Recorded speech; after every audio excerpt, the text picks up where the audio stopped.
Hello, hello, and welcome.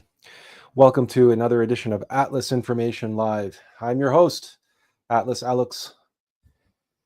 And if I seem a little bit out of breath right now, it's because things came right down to the wire today. Uh, Not only was I on the hook to make lunch, but I discovered that my elderly father had decided to take apart a toilet in the house because he's old and he feels very useless a lot of the time, and he wanted to feel useful, so there was a problem with his toilet, and so he decided he would take it apart. And he informed me only after we had finished lunch and I was cleaning up the kitchen. Oh, by the way, I was wondering if you could help me put the toilet back together. And it's we laugh because it's funny, and we laugh because it's true, and we laugh because obviously the element that we may most associate with the toilet is water. After all, it's in the bathroom. It's part of the family of utilities that we uh, refer to in general as plumbing. And last week, last week's topic, the way of iron, was in part inspired by my my struggles with another appliance in the house. Now that too was a washing machine, so that too had the element of water involved. And this week, this was of course after I had chosen the way of water as today's topic. The next day, and literally moments before I had to go live today, a trial of water was presented to me, and I had to go through a struggle with water. And it was not just a struggle of water. It was also a test of air. And air, as you may or may not be aware, is associated with the mind. Air is associated with knowledge, but not only mechanical intellectual mind, obviously. Air is also associated with consciousness, with divine mind, what we may call meta mind. And in that sense, air is also very much associated with the spirit.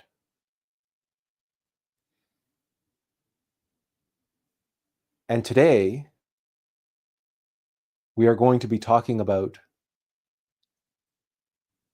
the way of water that we most associate with Aquarius, the water bringer. Is it not so? She sometimes depicted as a man, of course, who is, but also depicted as a woman. Now, I have an image here. This is not the greatest image of Aquarius, although we have the like a symbolic, a runic kind of symbolic representation of water. And we have a woman here with a vessel. But in truth, the correct, well, correct. the proper depiction of a female with a vessel related to Aquarius, it's not that she's just bringing the water. There's more to it than that. And we can see that best depicted in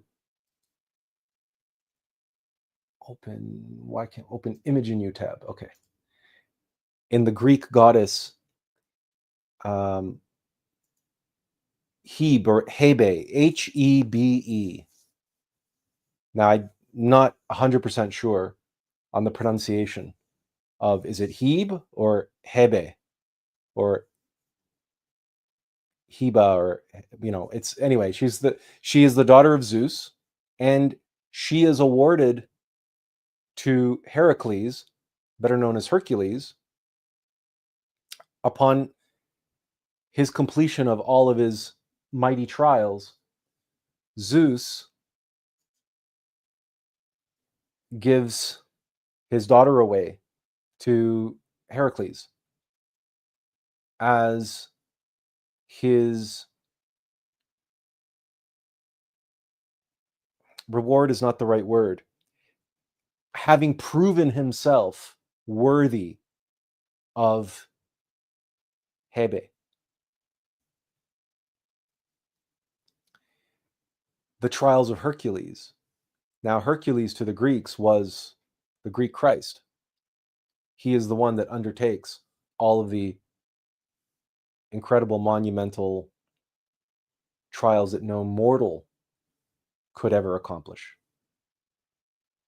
So only those walking the path of the Bodhisattva, with the aid of the innermost intimate Christ that they are actively seeking to bring into the world through their, at times, extraordinary efforts and extraordinary sacrifices. And whether that's Moses or Buddha or Krishna or indeed Jesus, we see this time and again. So Hebe has two vessels, and she is pouring water from one vessel to the other. In other words, she is serving the water. She's not just bringing the water, she's serving the water. And what's also important to note here, especially to the Greeks, that the vessel that she's serving from and the vessel that she's serving into are generally associated with wine. Now, wine is water. It is what it is. It is a liquid. But it is a transmuted liquid. It is a water which has undergone a alchemical process. And this is echoed in the New Testament at the wedding of Canaan, where Jesus turns the water into wine. And again, that's a symbol. It's a profound symbol of the transmutation of water from one form to another. And that transmutation is alchemical.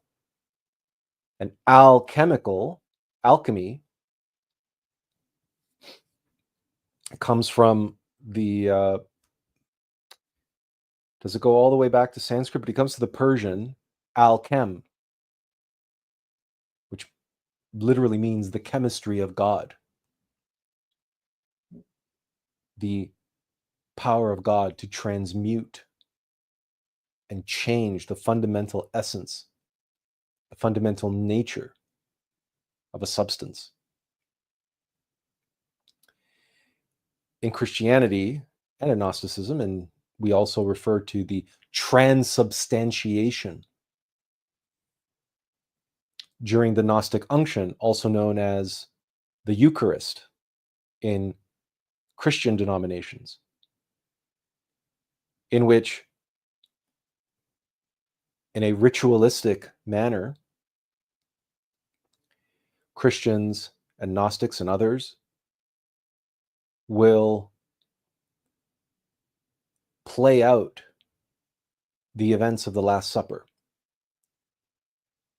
when Jesus broke bread with his disciples for the last time before his crucifixion.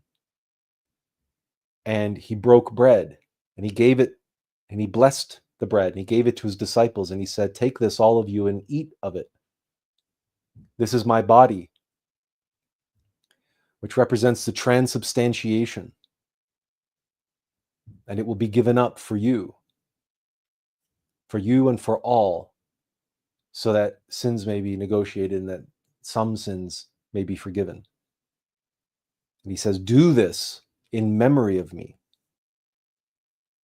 So enact the same ritual, to perform this same unction,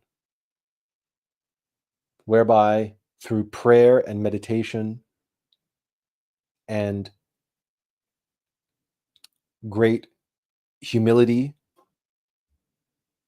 we may sublimate the earth, or the product of the earth, the bread, into and energize it with the Christic forces. And likewise, at the Last Supper, Jesus took the cup. Again, he gave thanks and praise to his Father in heaven. He gave the cup to his disciples, and he said, "Take this, all of you, and drink from it. This is the cup of my blood, the blood of the new and everlasting covenant. It will be shed for you and for all." Again, so that karma may be negotiated and that some sins may be forgiven. Do this in memory of me.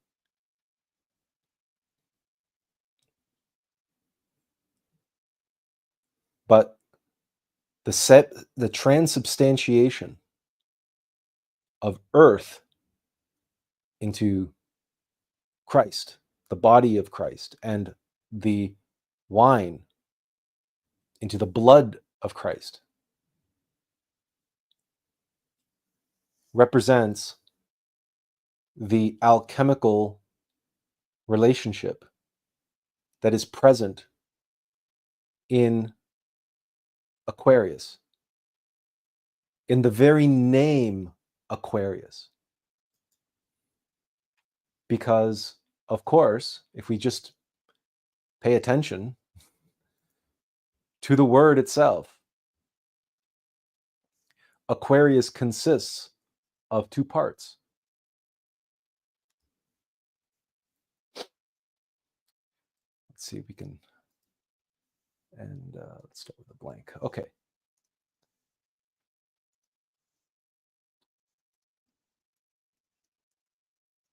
Aqua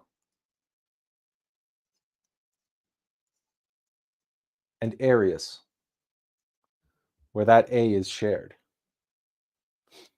So we have in aqua, we have the water.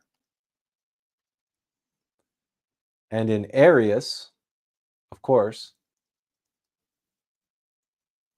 we have the air, which is not only mind, but it is also spirit.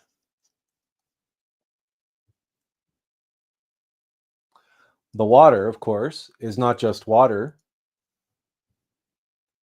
The water is also the sexual force. Water on the tree of life of Kabbalah is associated with Yesod, which is the ninth sphere. In other words, it's energy. Now, in that water is also the fire. But that fire is contained in the water. And if you have any doubts about that, go and study the hydrogen bomb. Go and study how much energy is required to separate the 2 hydrogen atoms from the oxygen atom that constitute water. And understanding that the water molecule, we have 1 oxygen and 2 hydrogens, and one side is very negatively charged and the other side is very positively charged. And there are 3 atoms. So we have a trinity, a tri-unity. So we have the feminine and masculine in union, positive, negative, and neutral forces. That is all in water. And that's what gives water so many of its tremendous properties as a substance.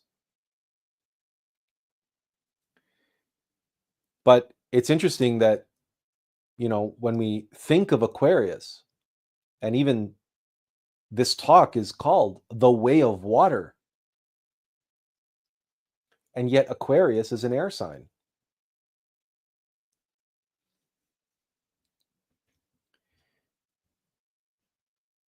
So why focus on the water? Well, perhaps precisely because of what I just explained with the relationship of fire and water, and how we know from last week that the only way that we can work with iron, the earth, is to melt it and manipulate it in its molten form, and then temper it, quench it in the water. We heat it in the fire and we quench it in the water. And in that way, we can, in our own way, manipulate and transform iron into other forms of iron. For example, steel, tempered steel.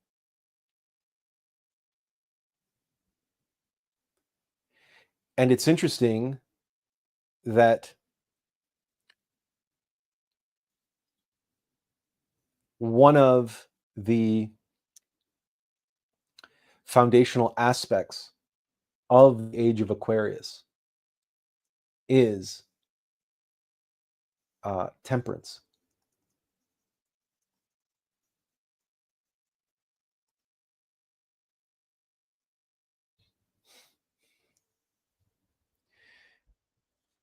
Because temperance is necessary in order to work with the fires and the waters, to work with the fire in the water, the fires and waters of sexuality.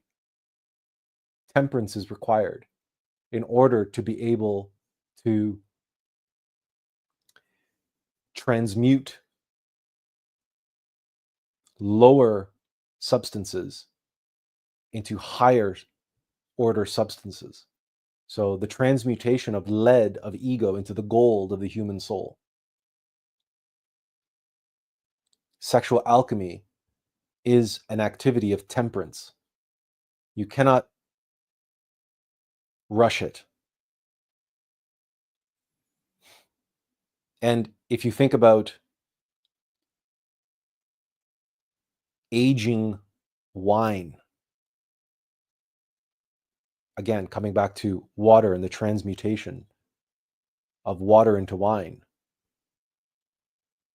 when you think about that process and how long it takes typically, and how aged wine is prized higher than wine that's, you buy from a cardboard box that's 6 months old, versus a vintage bottle of wine that's 6 years old or 16 years old or 60 years old, that a fine wine gets better with age, but that requires temperance on the part of the wine collector. One cannot appreciate wine and collect wine if one if one behaves like an alcoholic. So let's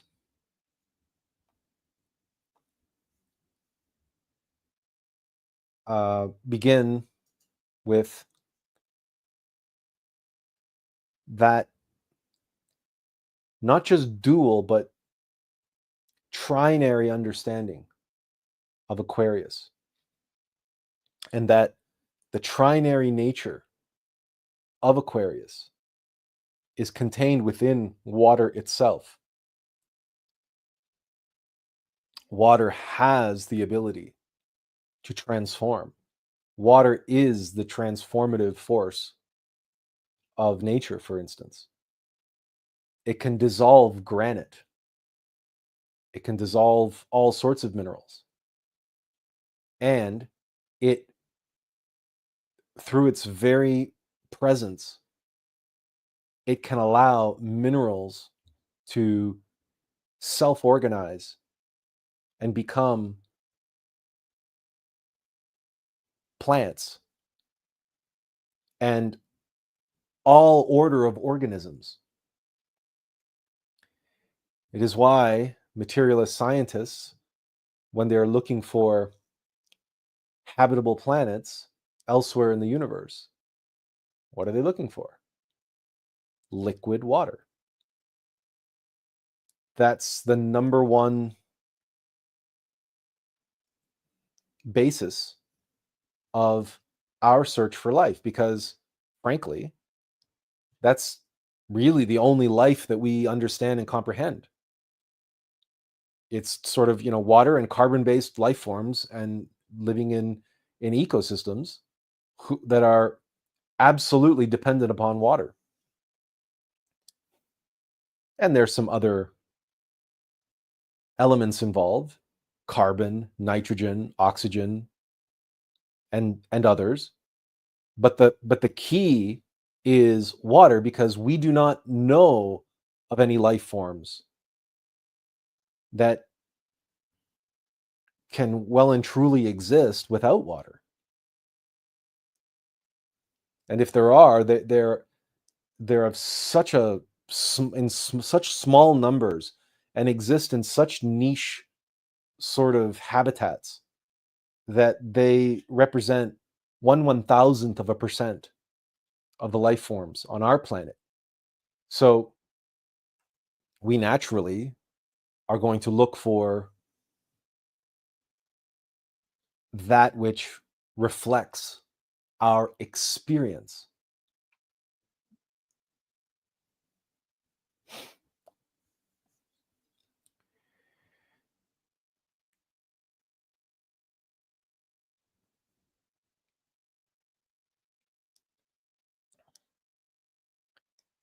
However,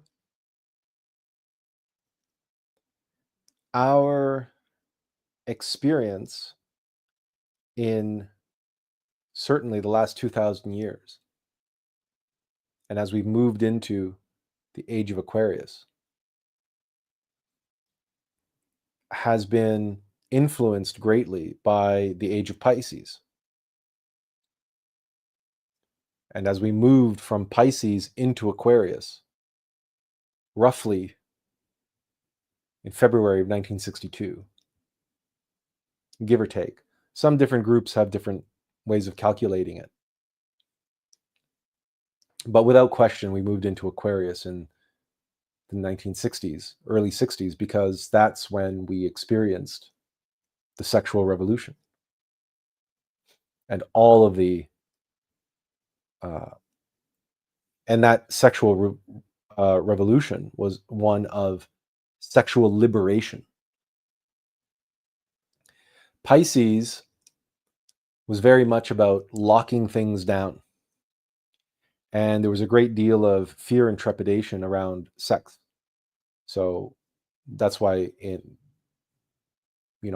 was a taboo topic, and religions didn't want to deal with it. They rather hoped it would just go away, really. And so it was in polite society and in everything else, it was very repressive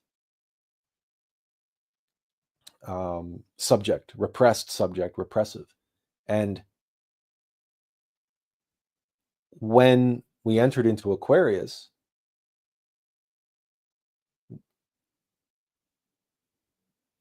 that phenomenal shift took place where all of a sudden we went from very repressed and repressive to anything goes.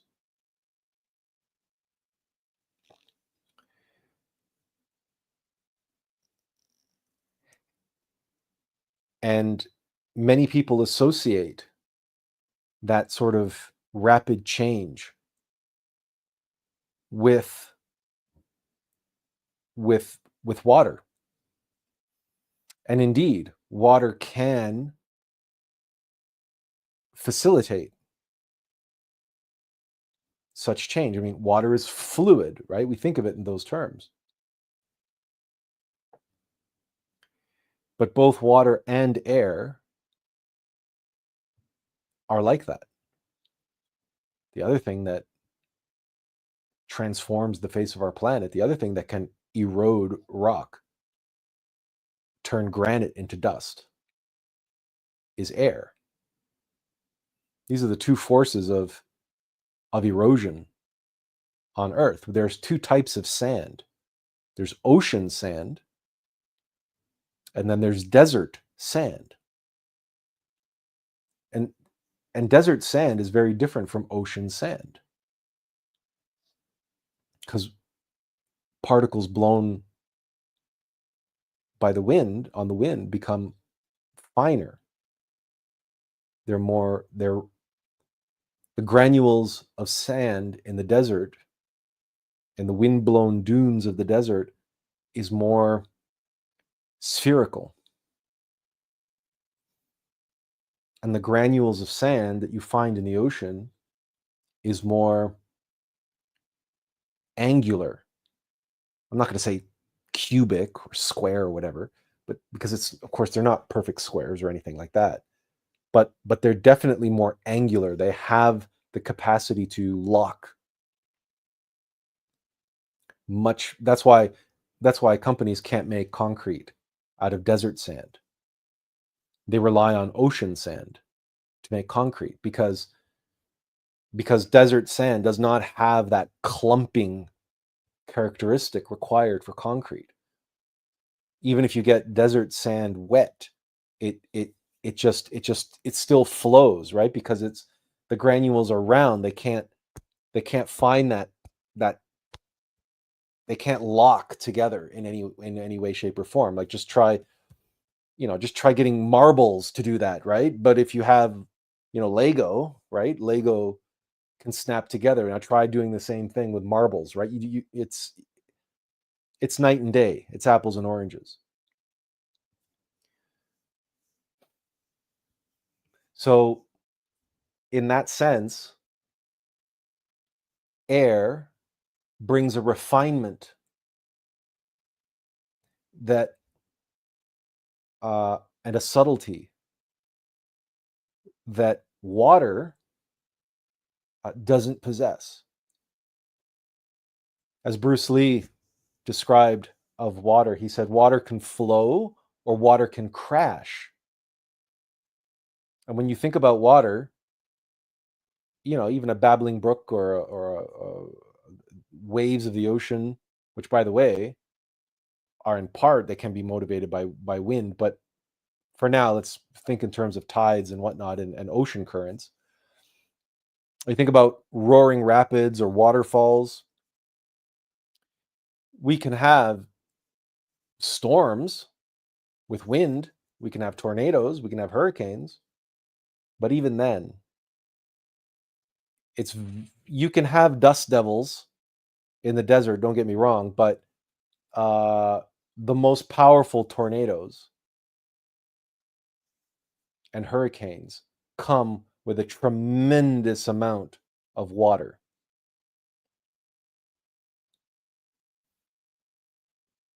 And, not ironically, the storms that generate the most powerful motions of the wind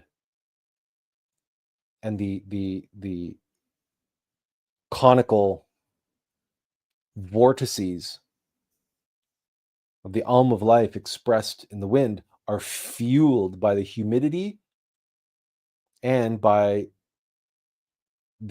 generate a tremendous amount of electricity, static electricity between the earth and the sky.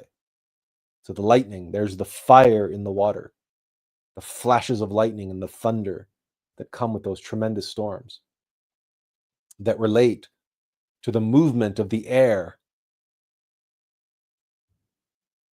That wind becomes terrifying and extremely transformative, extremely destructive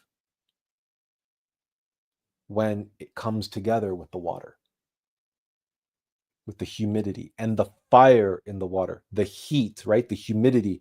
So in Tornado Alley in the United States, or whether it's typhoon season or hurricane season, it's a combination of heat and moisture and wind. The fire, the water, and the air, and the currents, the movements, and observe the transformative effects that such storms, such manifestations of the alm of life, just witness the absolute transformative effects on the earth. How even iron ships, stone walls, concrete levees, and buildings, and it doesn't matter. Tornadoes can level them all. Category 5 hurricanes can flatten them all. And typhoons and tsunamis can lay waste, like just knock everything over. Anything and everything that we build can just be knocked over like a cat knocking something off a shelf. That is the transformative power.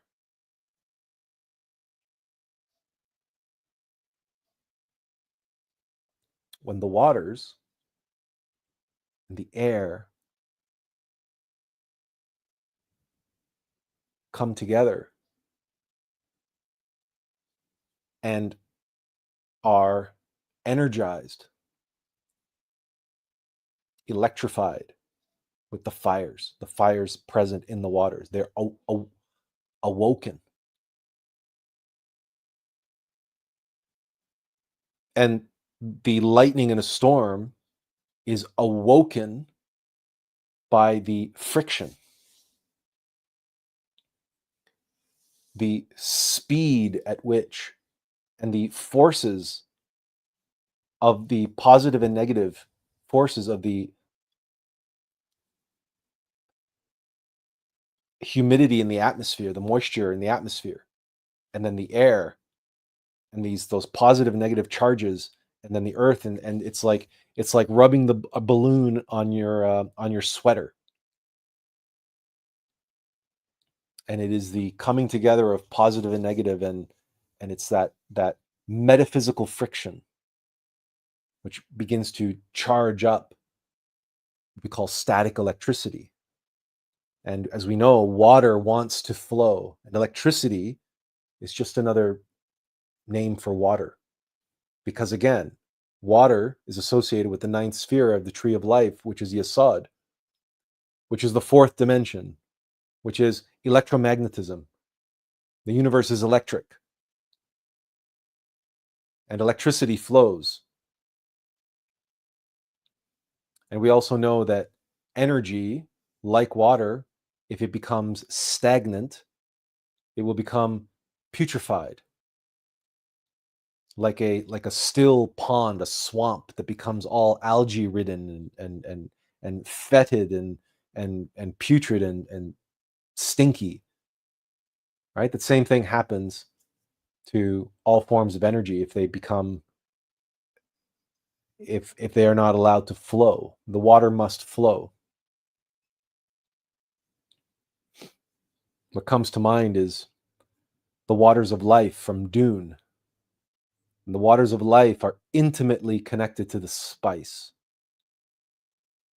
The spice that enables interstellar travel. And the spice is associated to the surface of Arrakis and to the great worms and the sand dunes, and under the great heat of the sun. But the waters of life, the waters that are so important to the Fremen, are below ground. The waters are preserved and always utilized, always circulated. And Dune is a profoundly esoteric work of modern mythology. And the relationship between fire and water and air, the dryness and the storms on the surface that are sandstorms. But those sandstorms also have lightning.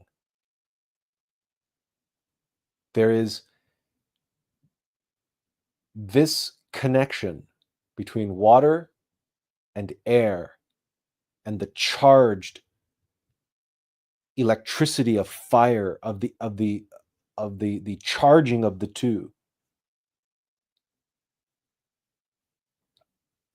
is a universal phenomena that can be experienced in, we can witness it in physical phenomena like the weather that I was describing earlier, tornadoes and hurricanes, etc., to mythology, to you name it. It's everywhere.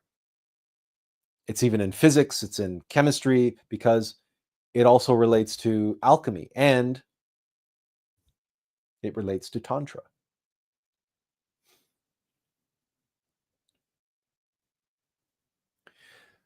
I have been neglecting your comments, so let's get a few of these out of the way. Kundalini King says, prima materia. And he says, submit, contain, enact. Well, thank you for that, Kundalini King. And Tiffany says, good day, Atlas. I have missed the past couple weeks. Water, my favorite element. Flow with it. Okay. All right. Well, we'll go. We're flowing with it today. That's for sure. And I'm glad to see you. Glad to see you back. Glad to see all of you, actually. So, where do we go from here? That's the question. Aquarius. It's water. It's air.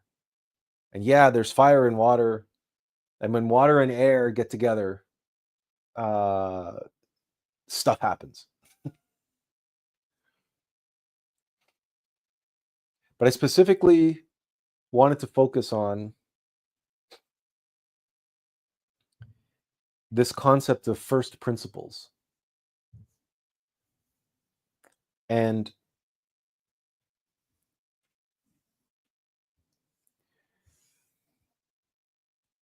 first principles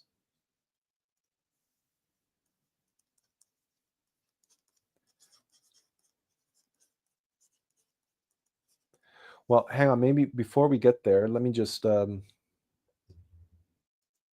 don't want to get ahead of myself. I don't want to necessarily have to return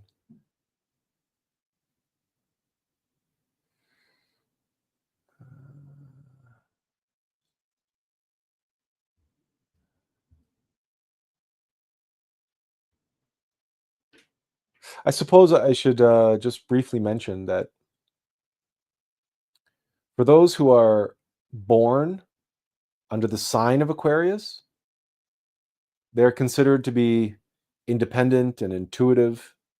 They're lovers of travel, of science, and of wisdom. Because it's an air sign after all, and that relates to the mind. And they tend to be rebellious, or they lean towards kind of revolutionary tendencies. They're also inclined towards the natural sciences.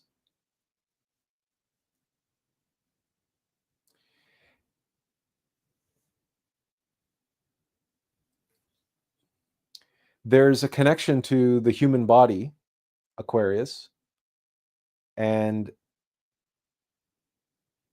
that are the calves.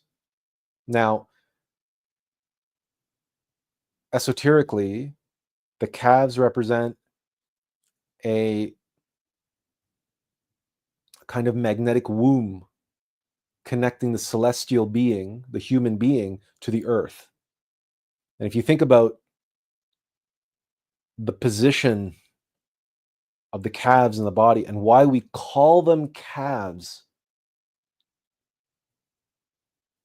because what else do we call calves? Calves are baby cows.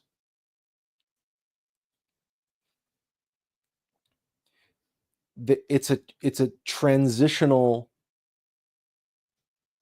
element of the body and absolutely fundamental to the acts of running and jumping and leaping and stepping up. If you've ever done calf exercises in the gym, calf raises, you know that you exercise your calves, you build your calves by bearing weight, typically on your shoulders. But if you use one of those fancy calf machines, you can do this, put the weight on your thighs, on your quadriceps, in other words, your quads, and then so your thighs bear the weight. But really, who's doing all the work?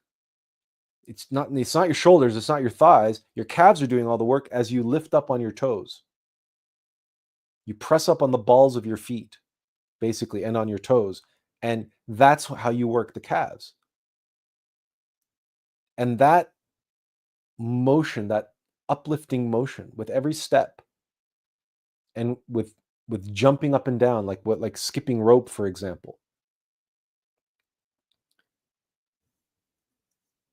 there's that connection that there's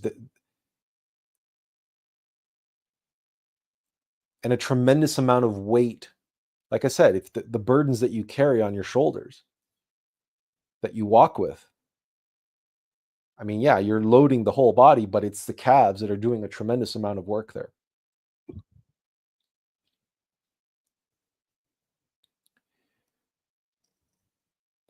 Aquarius, in terms of planetary influence, is governed by Uranus and Saturn. And just checking my notes here. I just want to make sure, I don't want to get this wrong. Uranus is related to catastrophe and revolutions. And Saturn is associated with death and a return to chaos, a return to the primordial soup, the primordial chaos, out of which order is born. And as you can see, that both those planets have a kind of similar flavor to them, where Saturn is more directly associated with death and what follows, but revolution and catastrophe is also a breaking down, and a revolution is a transformative process. So all of this ties back directly to what I was describing earlier, that relates to the actual elements. And when we talk about alchemy and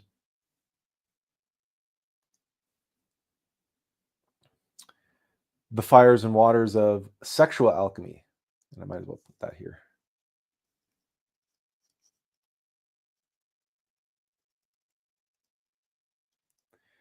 Which is, right, transformation.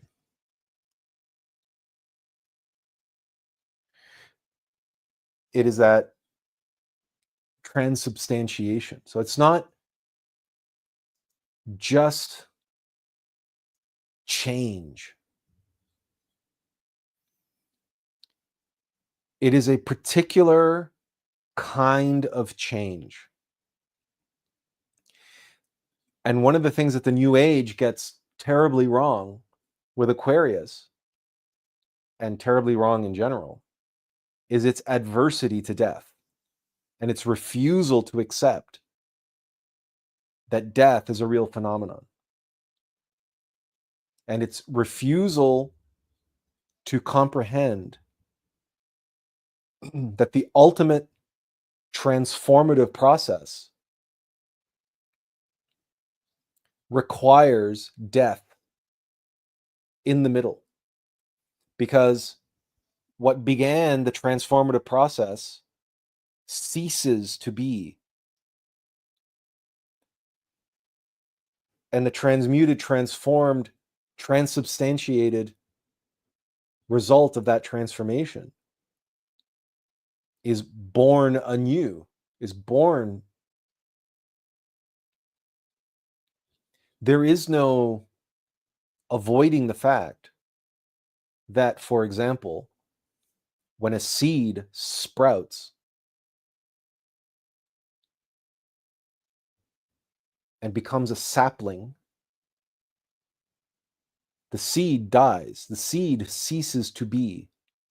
The substance of the seed is transformed and transmuted and takes on new characteristics and new forms. But the seed dies. You can witness this. You can see it. That the remnants of the seed becomes dry, brittle, and it falls off the plant. It's no longer required. It's discarded, in fact. It dies. The seed is no more. The plant exists now. But that plant is new. It had to be born. It was born from the seed. The seed gave birth to the plant. In the same way that your mother gave birth to you. She did not transform into you. You were born of her body. And elements of her DNA are in you, of course, and your father.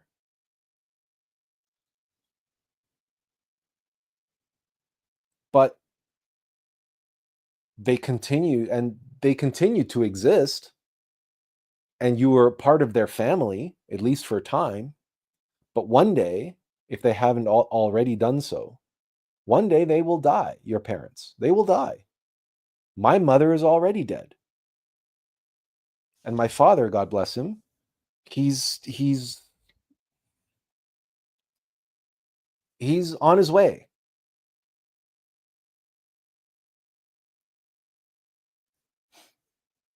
Is it right to say that my father transformed himself into me? No, it's ridiculous. It's ridiculous. It flies in the face of objective facts, of common sense experiential knowledge.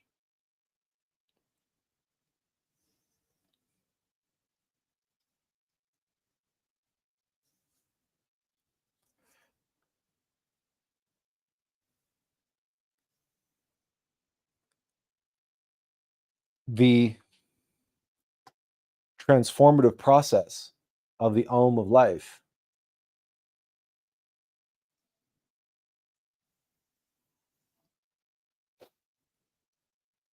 that we see manifested in air and in water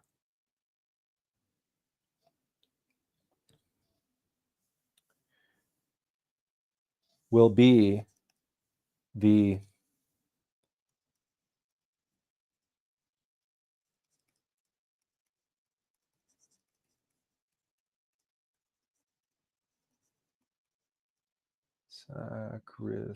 sacrifice. One of the founding first principles in the Age of Aquarius.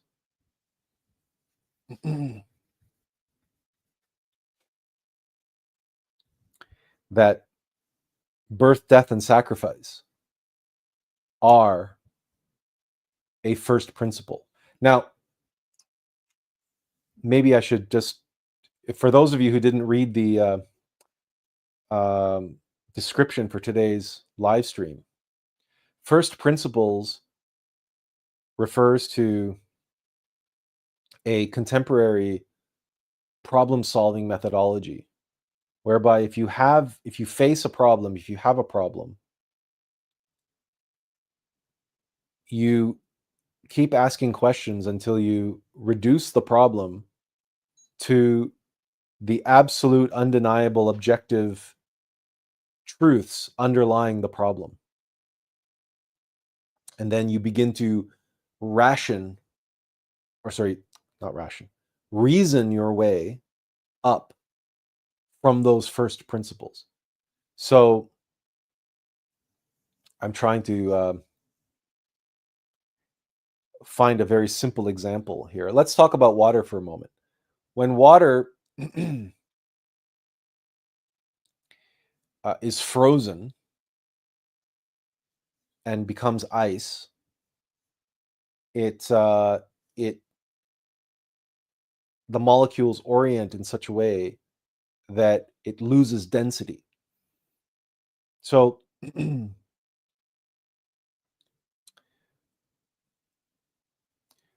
a problem might be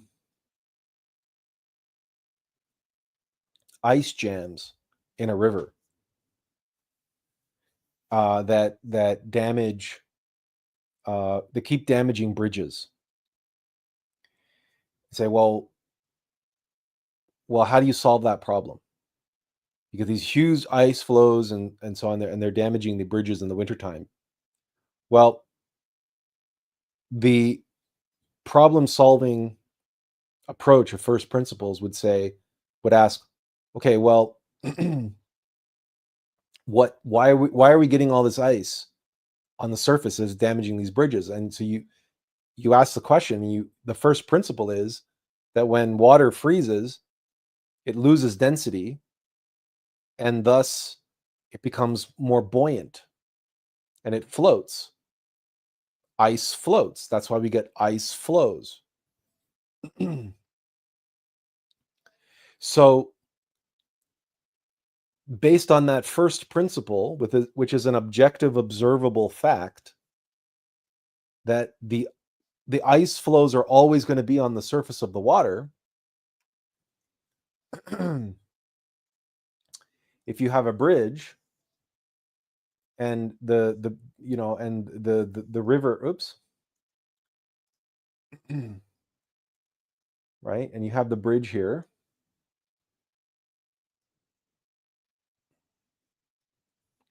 and you have these ice jams that are causing problems, putting too much strain, too much stress on the pillars, the arches holding up the bridge that are in the middle of the river. What you can do, because you know they're going to be on the surface, and you know the roughly the level of the water, you can make stone or concrete, these wedges, right, that they don't have to go all the way down to the bottom of the river, like this. And so then the ice, because they're pointy here, the ice will break and go this way and that way. And it'll break. It's like the bow of an icebreaker. So instead of the ice flows hitting the structural support of the bridge, you make these non-structural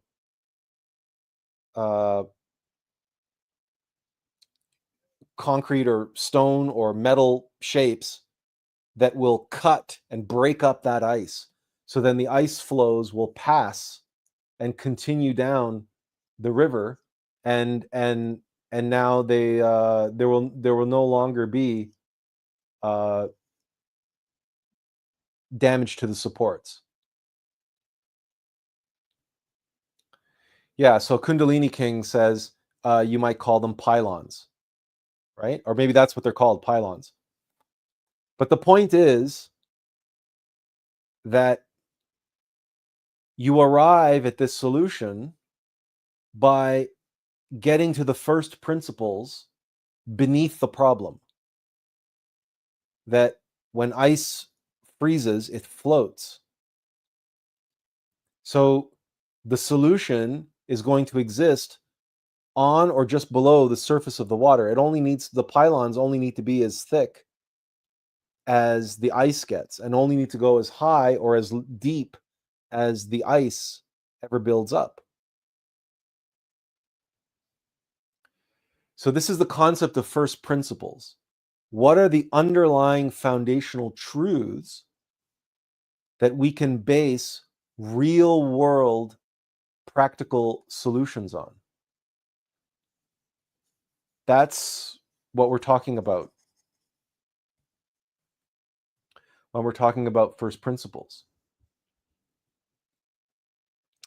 And I'm suggesting to you today that birth, death, and sacrifice, particularly in the age of Aquarius, when we're talking about the age of Aquarius, which is the age that we are in and the age that we are heading into, because it's only just begun. We're only a few decades into it, but we're still lingering in our humanity, and this humanity still has to die in order for the next humanity to be born. A great deal of sacrifice has to take place in order for the new Golden Age to take place. There is no new age, huggy, feely, warm and fuzzy, rainbows and unicorns, painless transition from the Kali Yuga of one humanity into the Golden Age of the next. All those individuals who believe so are delusional. They're suffering from a kind of mental illness that is quite Piscean in nature. It's not Aquarian at all. It's very connected and linked to belief.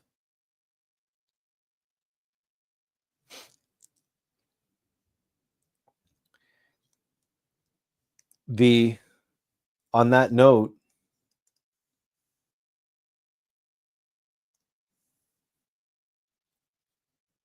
another first principle that will have to be embraced is the principle of all is mind. That's a Hermetic principle. But we are not talking about intellect here.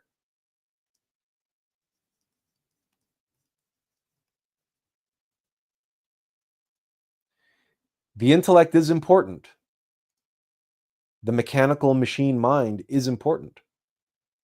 It's a transceiver. It's a CPU. It's essential for the human machine.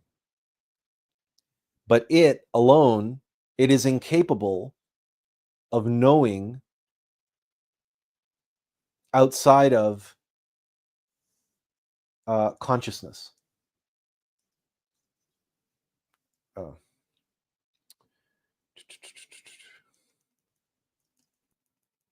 Which I'm going to write that as a third principle, is that from our point of view and our experience,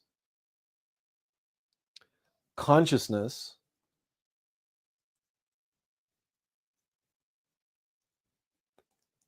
is primary. It's primary to everything else that we experience.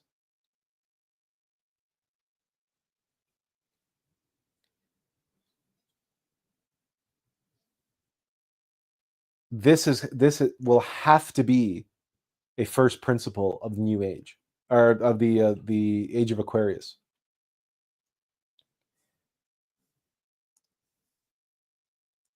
In other words, the true science is metaphysical,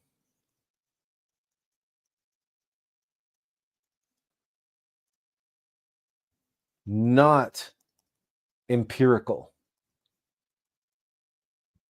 In the same way that the true human being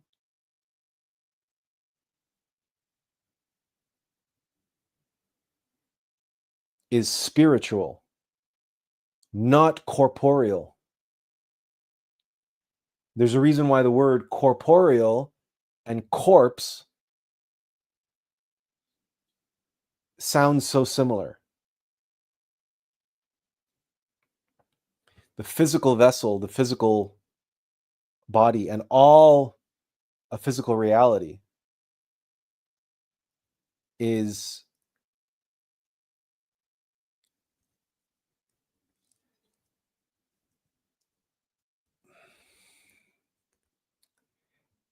I recently made a post or shared a post on Facebook that actually expressed it really well. All of physical reality is just an encoded language. It's just a series of symbols and allegories directing us and pointing us toward the truth, the true nature of reality, the true nature of ourselves, and the true nature of the universe. So when we say the true science is metaphysical, right? Is that it's also the true reality.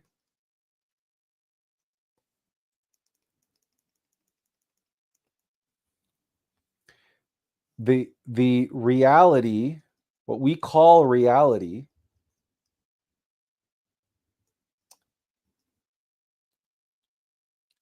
I'm going to use this word. Reality is virtual. The Hindus called it Maya, illusion.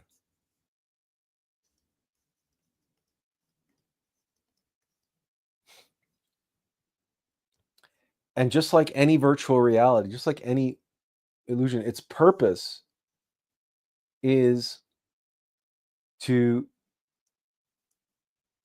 give us the experience which leads to wisdom, which leads to gnosis, to knowledge. And that is what we seek.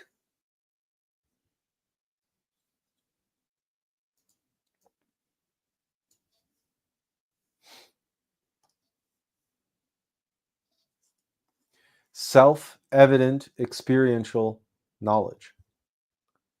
That's all that's all this reality that we experience is for. Just consider that for a moment.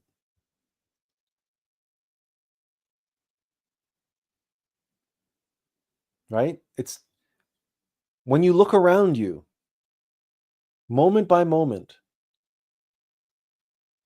comprehend that everything in that moment is there for one reason and one reason alone: to facilitate an experience of self, an experience of reality, not the virtual reality,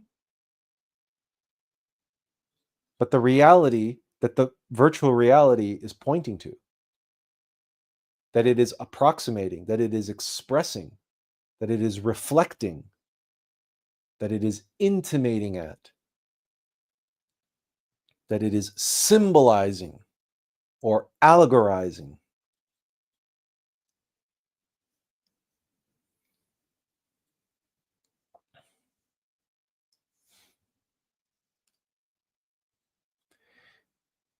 behind that virtual reality, the third dimension, is the 4D energy.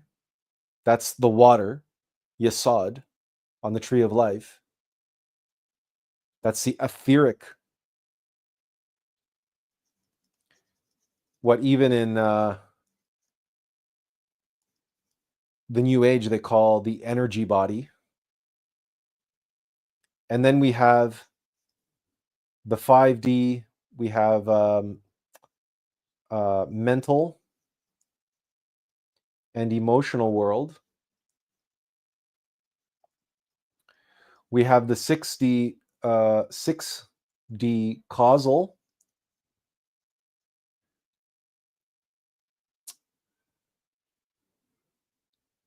The causal world, and then we have the consciousness and the being.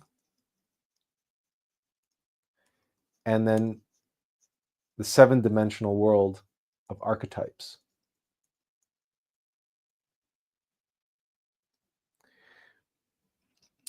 I'm running out of space. Yeah. Is that still legible? My handwriting is chicken scratch, but you all know that by now. Maybe I can make the pen a little bit smaller, if I could remember how to do that. There we go. Maybe make it 4 points. Okay.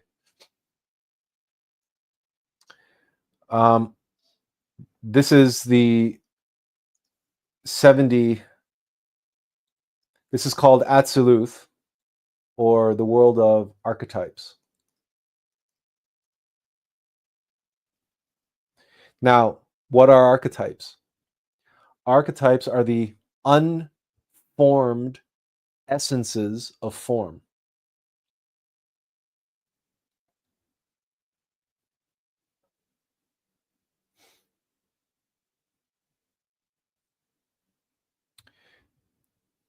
I'm getting really behind on comments here. So, going way back, Kundalini says, "I listen more than you think." You are a great teacher, brother. I've learned to just listen. Okay. Did I think that you didn't listen? I don't know if I thought that. I don't think I thought that. You're here after all, and besides, Kundalini, you make so many comments that are right on point. Obviously, you listen, because you wouldn't be able to comment as you do if you weren't listening, because your comments are always on topic. Speaking of which, Tiffany says, Kundalini King, agreed, exceptional teacher. Oh, thank you. That's kind as always. And Kundalini says, today is my eldest son's birthday. Well, happy birthday to your son. He is well on his way to becoming his own man. I lifted him a few books for his birthday. Well, then, there you go. And Kundalini says, Ego and Archetypal by Edward Edinger. Owning Your Own Shadow by Robert A. Johnson. And The Archetype of Initiation by Robert L. Moore. I am not familiar with those books, but I imagine if you chose to gift those books to your son on his birthday, then you must be familiar with them, and you must recommend them. So thank you for sharing. Now everybody will have a recording of those recommendations, in fact, because this live stream gets recorded every week. So if they want to go back, they can get these titles just by reviewing this part of the presentation. So thank you for that, Kundalini. And Kundalini mentioned when we were talking about, we must have been talking about, well, even in 6D, right? The causal body, the consciousness, and the being constitute the monad. And what next? Yes, consciousness is primary, absolute from our point of view. It's really not primary. There's more past the consciousness, including the being. The consciousness works for the being, but the being is not consciousness. That's there's a very fine, and neither is the Christ. The Christ is not consciousness. People talk about Christ consciousness. Christ expresses through consciousness because consciousness is on the chain is on the chain of manifestation, but the Christ is beyond consciousness. How can the Christ be beyond consciousness? This is what the monkey mind of man cannot understand. It cannot conceptualize. But the consciousness itself can, but more importantly, it's the Christ. It's the being who can know and experience the Christ. And that oneness. You see, because consciousness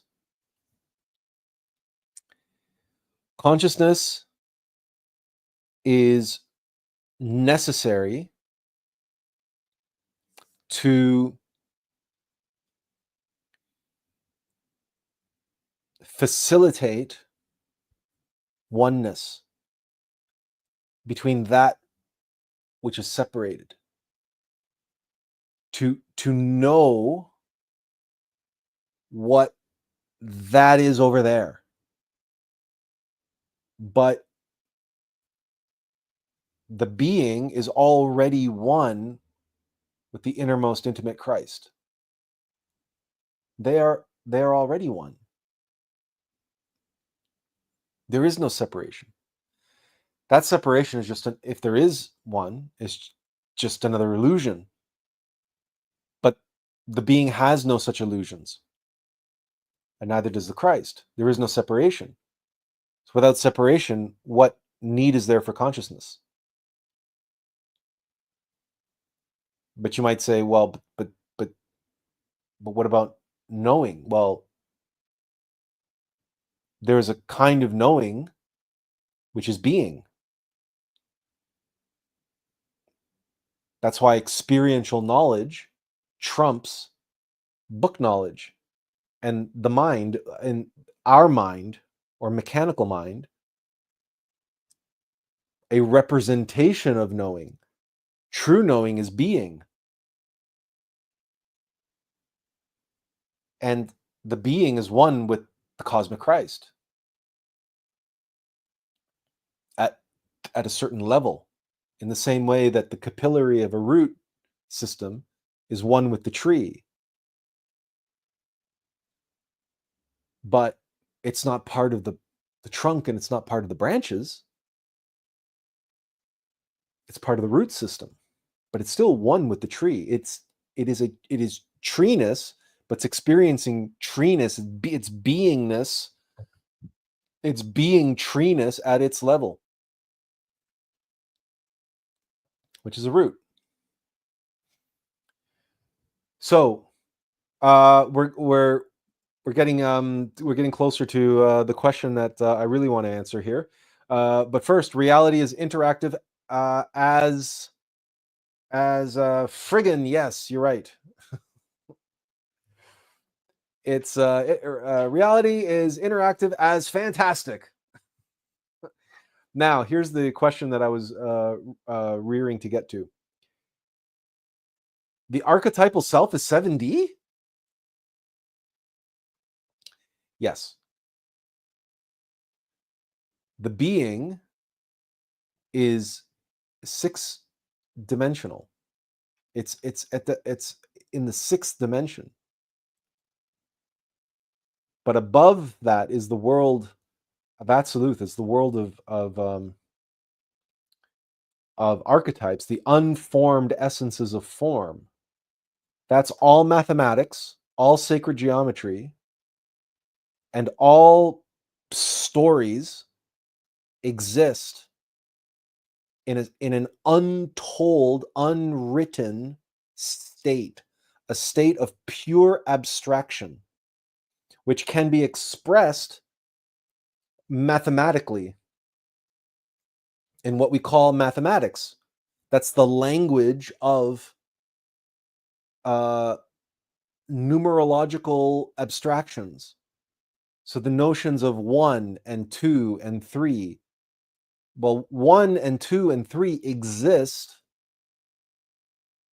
and they must exist in a completely abstract, formless essence without any label and without any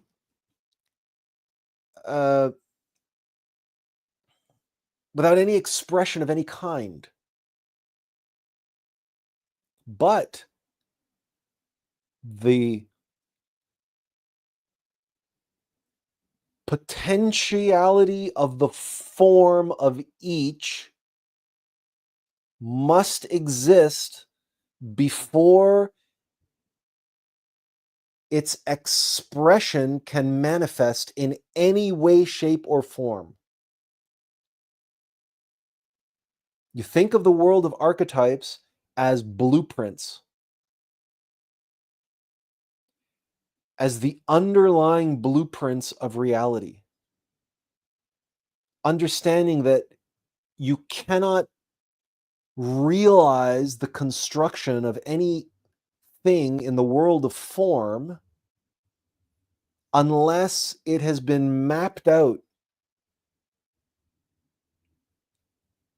in a blueprint like formless expressionless state.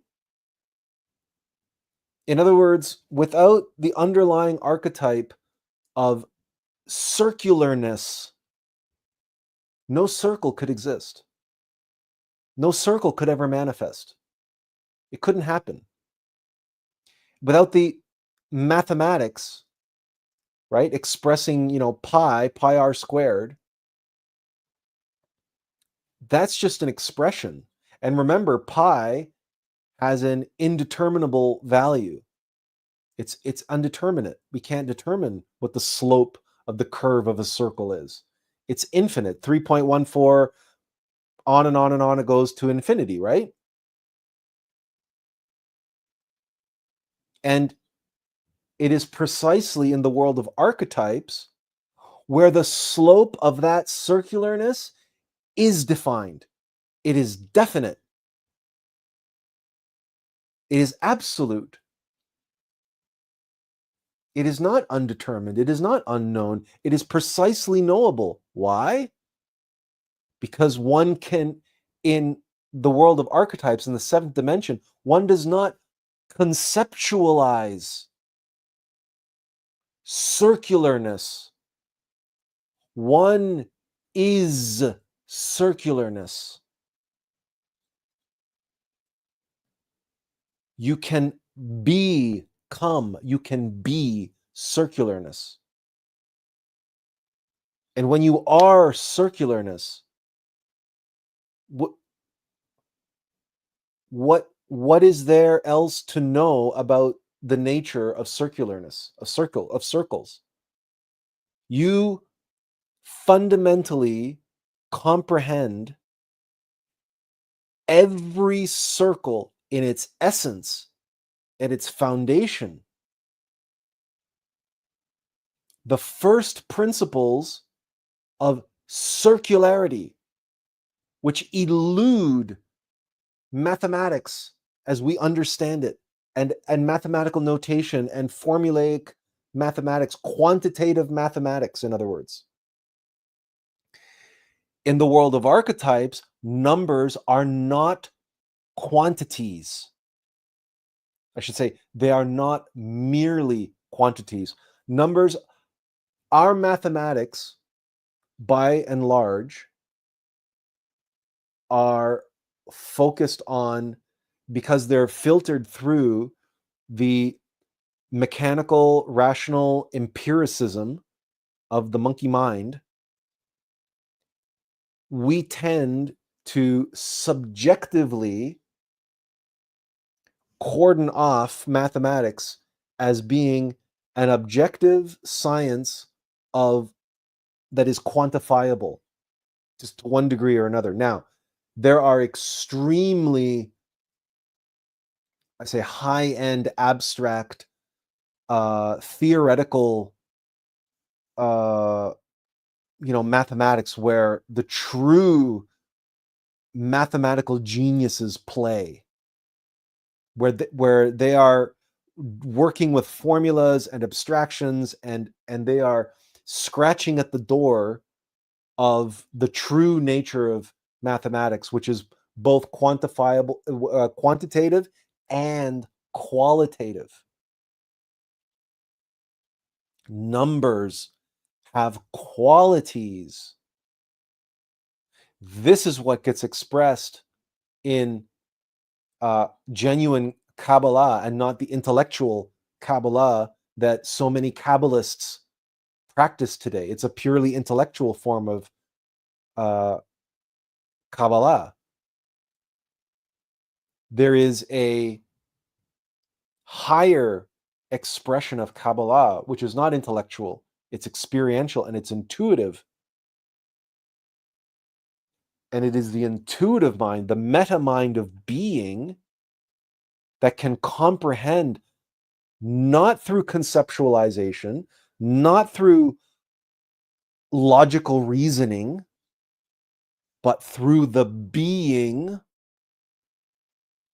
and the oneness of the archetypal nature of the unformed, unexpressed essences that constitute that which we call the Kabbalah in this particular case.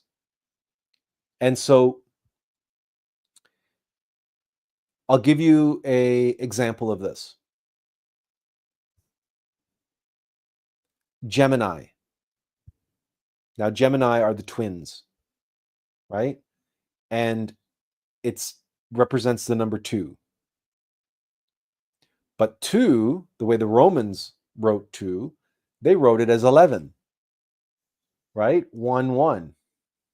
Now, why would you ever, like Gemini, this is Gemini. You never see Gemini written like that. You always see Gemini like this. Why? If it was just quantitative, if the number 2 was just quantitative, why would it matter?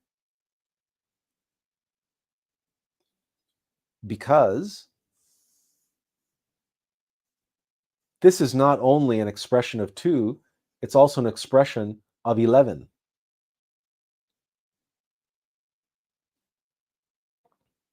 And it is the 2 pillars of the tree of life. And it is balance. It is all duality. It is, and when you get to, I have a presentation where I describe how the numbers are generated from 0 and 1 and 2, and how you can't actually have 1 and 0. You have to have +1 and -1, right? And then to get here, you have 1 and 1 and 1 and 1. This is, you guys can't see, that's really small. So very, very, very, very, very quickly, okay? I'll just, because this is important to understand, and because we're talking about first principles here.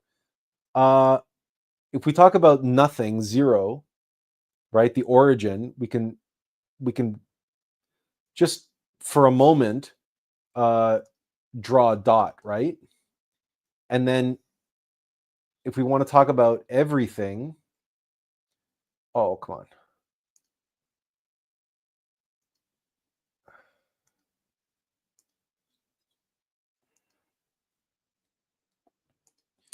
Okay, so now we have a dot in the circle. Now we have the origin and we have everything. Yeah, but there's a problem, right? Because the problem is that the origin is not connected to everything. How can that be? That's impossible. That you can't have that disconnect. So, well, what do? Well, what we do is we take that. This is what we called one, right? Just for a moment.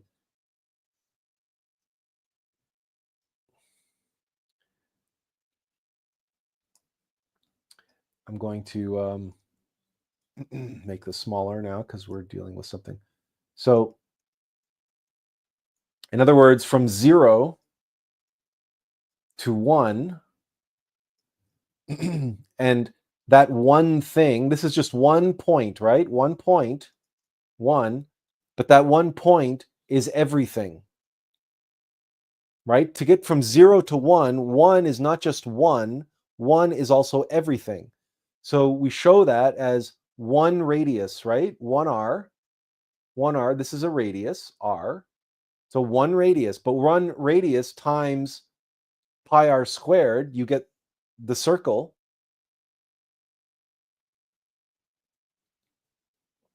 But the problem is that the circle is separated from the origin. So we can't have that. That's an impossibility. So you can't have 0 and 1 on its own. What you have to do is you have to take the circumference of the circle and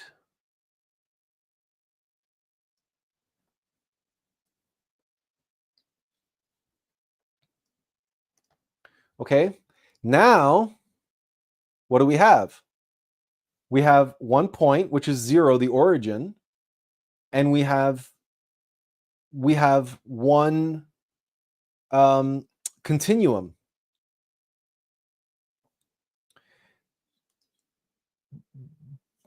And but the problem is, though, is that this is 1.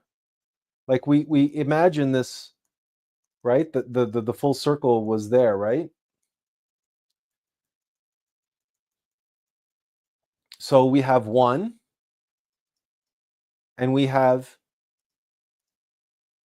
-1, the opposite. So we have 1 and we have -1. And then in the middle we have 0.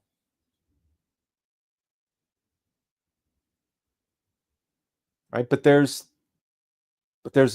another problem with this. And the problem is that both of these circles have an origin. And in order to complete the continuum, to actually go along the continuum, you actually go from 0 to +1. And if we call this -1 down here, to actually go from 0 to +1, you have to add 1. 0 plus 1 equals +1. But to get back to 0, you have to subtract 1.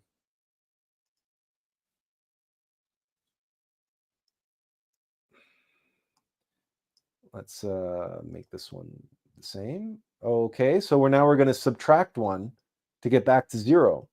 And to get to -1, we have to subtract another 1.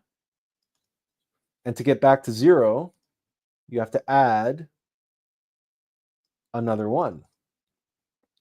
But practically speaking, in terms of a continuum, from the point of view of a point traveling along this continuum to get to +1, which is, by the way, also positive everything, positive infinity, and this is -infinity down here, you have to travel. This is, so forget like adding 1 and subtracting 1.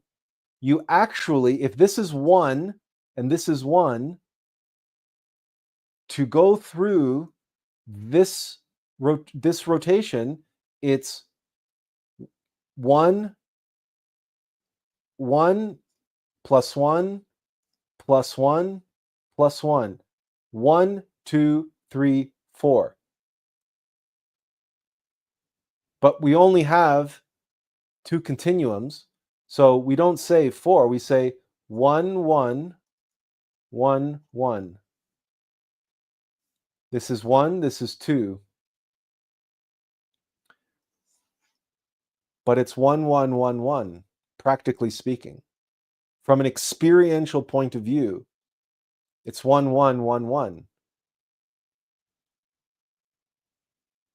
Because from the point of view of a dot, it doesn't matter that it's going into the negative. It still has to travel 2 points. It has to travel -1 and then +1, and this has to be +1 and -1. But that's 1, 1, 1, 1. That's how you can traverse the holy 8 or infinity. It's 1, 1, 1, 1, 11, 11, in other words.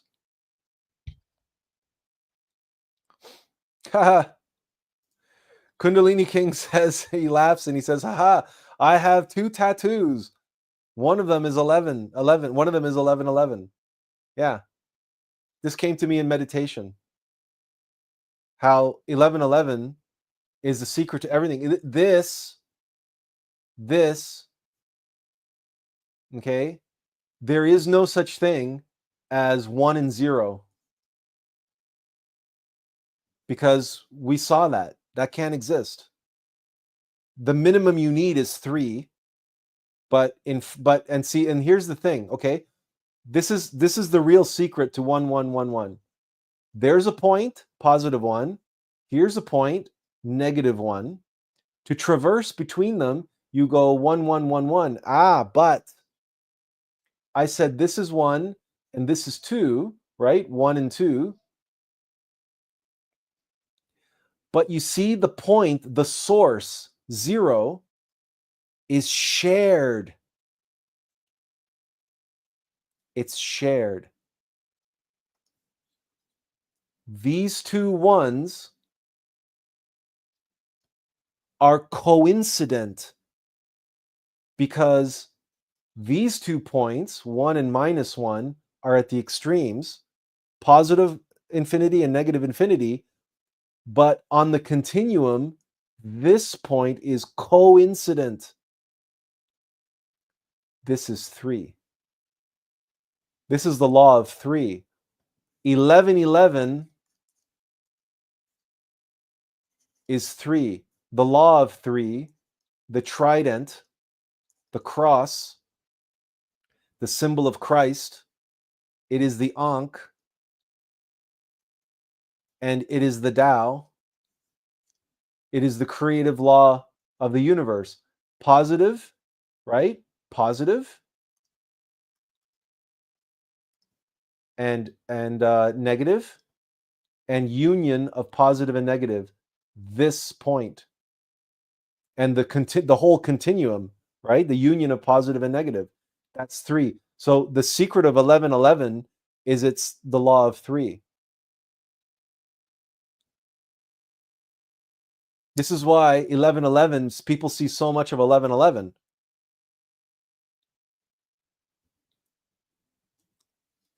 Kundalini King says, it's amazing how intuitive we are. And he says, what principle of mind again? Because you just blew my mind, brother. Okay, now, but you see how he did it, how he got there. Step by step by step, experientially. We just mapped out the meaning, the quality of 1, of 0, nothing, of 1, everything, duality, but because you can't have 1 and everything, you have to have positive everything and negative anything, masculine and feminine, duality, and the holy 8, infinity, must express that way. But in order to go through the continuum, you must travel 1, 1, 1, 1, But because one of the points is shared, the two of the ones are shared, they are coincident. 1, 1, 1, 1 becomes 3. 1, 1, 1.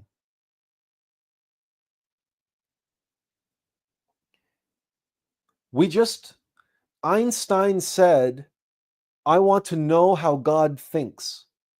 The rest are just details. This is how God thinks. Why? Because this isn't thinking. What we just experienced was not thinking. This is self-evident experiential knowledge. This is. It just is. The fact that we can express it in numbers and in symbols, and this is just one expression of an absolute fundamental objective nature of reality. And that numbers have qualities, they're not just quantities. They have meaning. They have meaning and purpose. They're not cold, heartless, soulless, arbitrary quantities like our mathematics wants to suggest they are because of our empirical, rational, mechanical mind. No.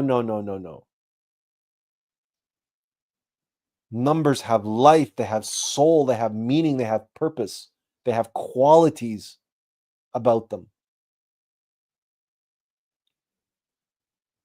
And the secret of Gemini, that you write the number 2, is that we know that 1 and 2 is 1, 1, 1, 1. And that's why Gemini is shown this way, where it has the 2 crosses, one on the top and one on the bottom, because one is positive,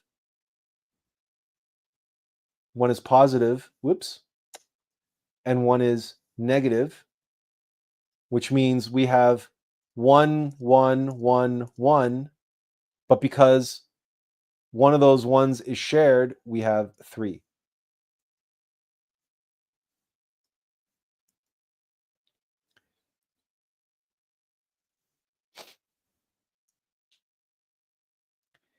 Which is what 1111 is. It's 3. It's the law of 3. But it cannot express any other way than 1111, practically speaking, because those are the movements from the source, from the origin to positive infinity, back to the origin, through negative infinity, and then back to the origin. That's 4 movements. One, each movement is a distance of 1. 1, 1, 1, 1. Now, by the way,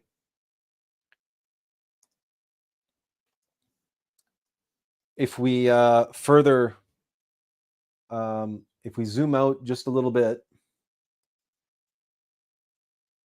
that 8, that movement, that motion, right? Going through, right?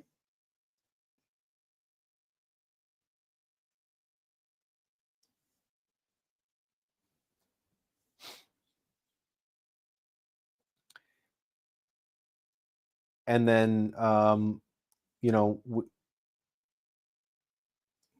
so you have the double helix, you have the sine and cosine, you have every waveform, you have the serpents, you have Ida and Pingala. Everything just flows out of this. Everything just starts flowing out of this.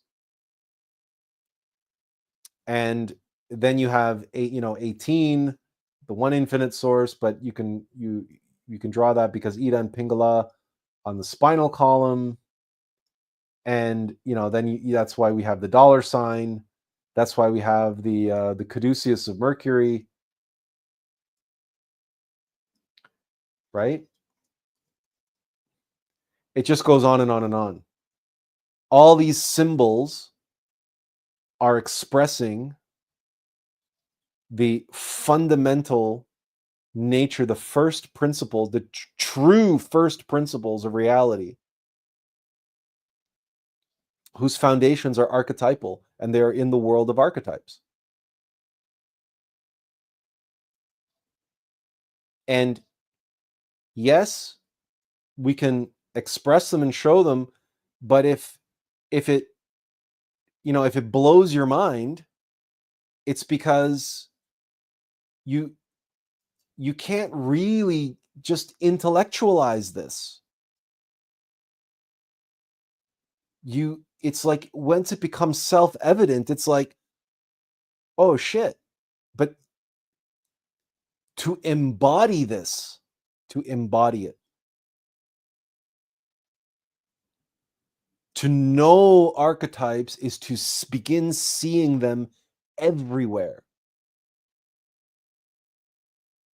And then remember what I was saying, that all of reality is a virtual reality of signs and symbols and allegories to give us experience of universal wisdom, that which we seek, the self-evident experiential knowledge of the foundations of reality, the meaning and purpose of reality, and its true nature.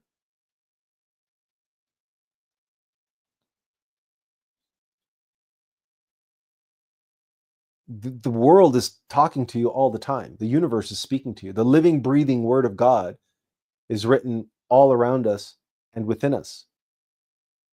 We just need to have the eyes to see and the ears to hear it. But what does that mean? To have the eyes to see and the ears to hear is to be able to be conscious, to experience what? To experience these being expressed here through this, and creating along the way emotional and mental experiences, and of course gnosis, knowledge, new knowledge, new experiential knowledge that can only be gained by the manifestation and the expression of archetypes in the 3D universe, in the universe of Malkuth. Let's back up because I missed some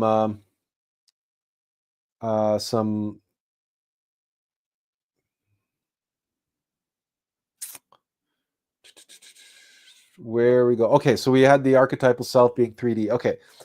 Tiffany said, yeah, she said it was legible. Kundalini says, I'm holding in my hand and reading The Creation of Consciousness by Edward Edinger during today's live stream. Oh, okay.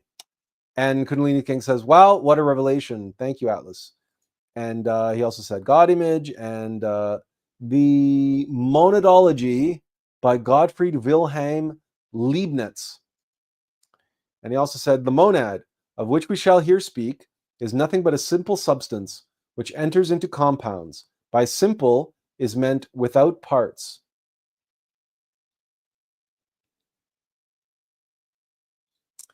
And he said, I started to read Leibniz last night because I was stuck on page 163, the monad and the monogenes of ego and archetype.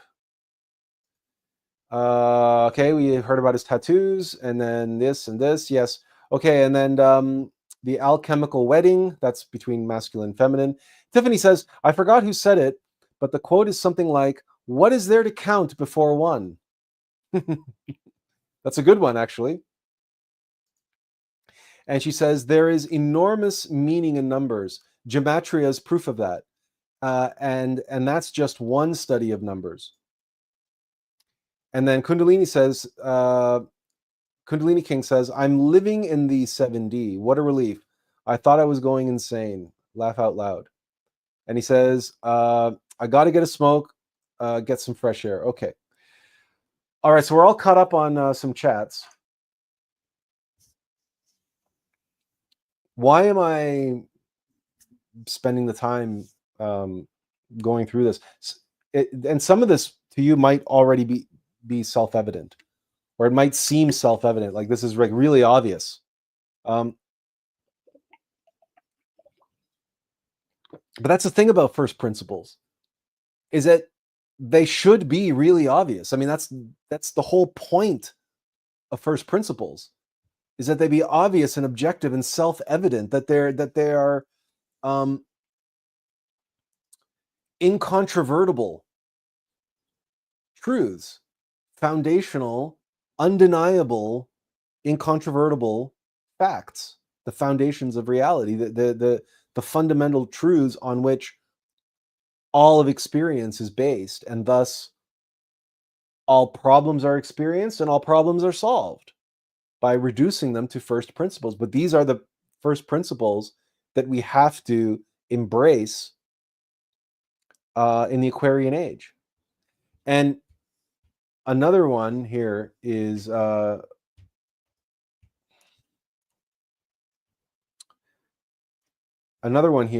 love. Oops. That love is foundational. And love is severity plus mercy, balanced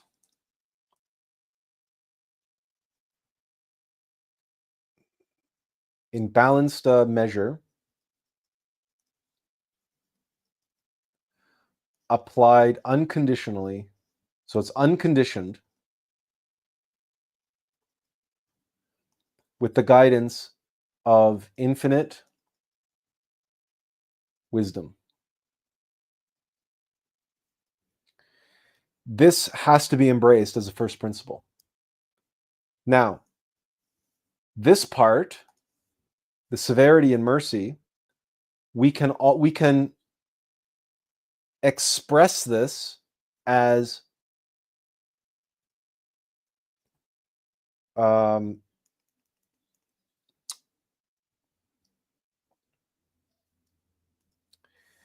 let's express this. We can express this as, I'm just trying to choose the best word. I like mobilization and constraint.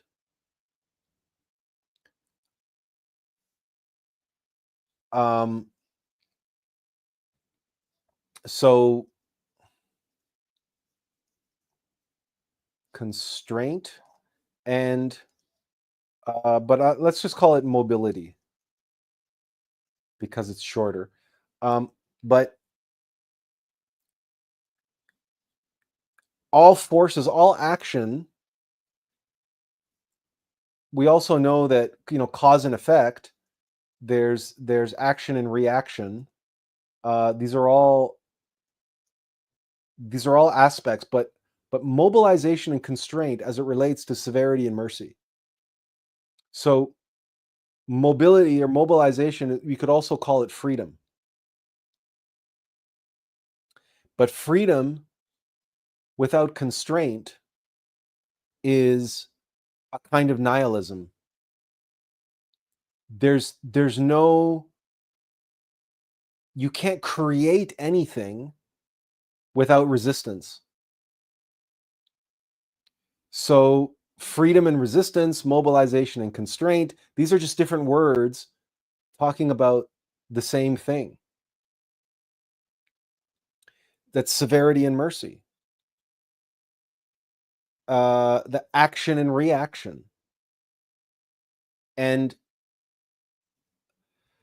when I describe the universe as baffling, and we're talking about the way of water, as you know, I've shown you many times, and it's a figure from my book, pictures, Atlas, books, and let me just pull it up really quick. Figures, and here.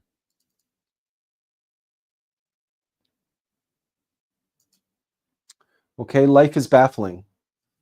And baffles are what, you see, you have the flow, right? The water is mobilized. It wants to flow through this channel. The baffles, they constrain the water.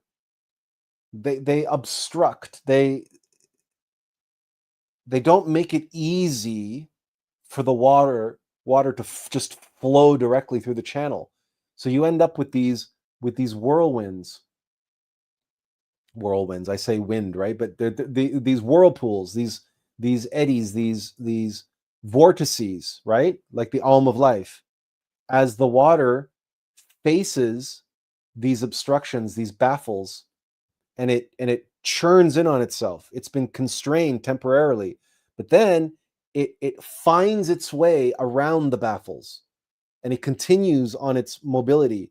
It goes with the flow until it hits the next baffle, and then it gets churned a different way in a different direction, and again, and so on and so forth. And as it does so, which I'm showing here, it is growing in its knowledge and its capacity. It is becoming more and more structured. It is becoming more and more alive.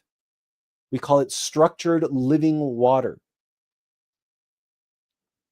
And it is why you have rapids in rivers with boulders, and why rivers are constructed the way they are constructed, so that the water becomes alive and structured, and it gains the memory of all of the intricacies and all of the substances that it flows along. That's the nature of homeopathy. The essence of homeopathy is that water has memory. Water is alive. But in order for it to be alive and be the strongest, most capable water, it must experience baffles. It must flow. It must experience mobilization and constraints. Because, like I was saying earlier, water that does not move, still water, becomes putrefied, fetid, like a swamp, or like a little pond somewhere that doesn't have a proper creek flowing into it or out of it. It becomes stagnant. And so it is with life, and so it is for love, and and so it must be for love. If love is to conquer all, and love is the greatest, strongest, and love can endure anything, and the selflessness that is embodied within love, how can that exist if love itself doesn't contain the capacity to constrain as well as mobilize? That's what we call being severe. And the best way to comprehend this experientially is to have children, or to have a pet. A dog specifically is the best example, or any other animal, that is being naughty. What, do you just let your dog shit all over the house and run around ruckshot on your house? And, like, do you not put your dog on a leash? Do you not keep your dog behind a fence? Do you not discipline your dog when he takes a steak off the table? Like, if you love your dog, you have to discipline your dog. Like any farmer who loves his animals, but he has to constrain his animals. He can't let the bull out and just let the bull into the pasture and have his way with the cows and whatever. He, like one of my big beefs with a lot of goat dairy farmers is that they're not wise enough to separate the male goats from the female and keep them separated. And then they wonder why that their goat milk stinks. And it has that musky aftertaste. Well, no shit, it has musky aftertaste because the male goats because goats are horny as, they're like rabbits. And if you have the male goats around the female goats, even the lactating female goats, right? And the male goats are going around having their way with the female goats. Of course, the goat milk is going to have the male goat smell. It's going to be musty. And all of those hormones, all of those sex related hormones are going to be going into the milk. But goat farmers who know this and care about this keep the males separated from the females. And then the goat milk, no smell, no aftertaste. It's just, you might not even realize you're drinking goat milk. You might think it's cow milk. You can't tell the difference. So mobilization and constraint, severity and mercy, these are required. And even as we walk through, if infinity, the great all, the all and nothing, the origin and infinity of the universe can only express, at minimum, it can only expressed as 1111, 1111, where the two ones in the middle are coincident. That's how you get the trident. That's 3. And it's also a W for water. It's also the symbol of water that we have on this symbol of Aquarius, right? No, it's not perfect, but it's you can see there's a W in there. There's a trident in there. Trust me.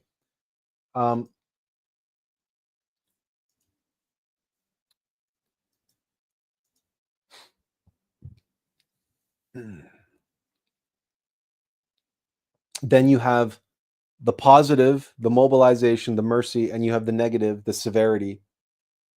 And in between, you have the union of those two, and that's love.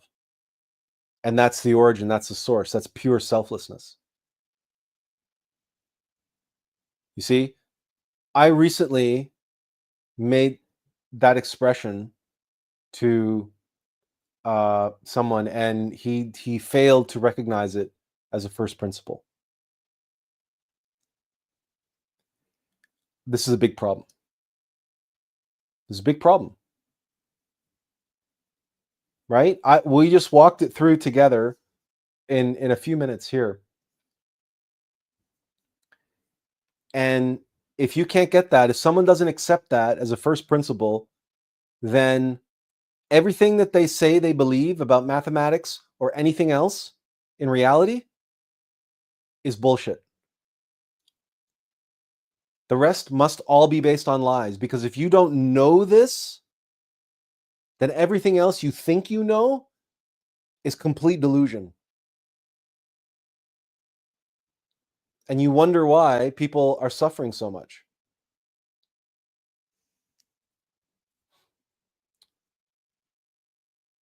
Oh, yes, of course, Tiffany. Absolutely. You're absolutely correct. I said, trident, W, but you're absolutely correct. It is the Hebrew shin, and there's, I'm don't ask me to do Hebrew calligraphy here, but anyway, but yes, it's shin. Absolutely. And yeah, the trident, it's also the number 3. We could turn that on its side. It's the number 3. And yeah, and the W for the waters, for the waves, right? I mean, it goes on and on related to that. That's all 3, right?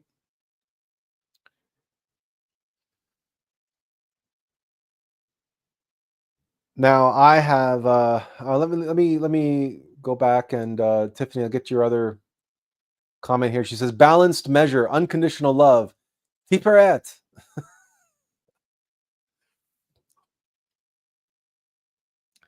And Kundalini King says Victor Schallberger, and he says that he has 17 dogs and 4 goats.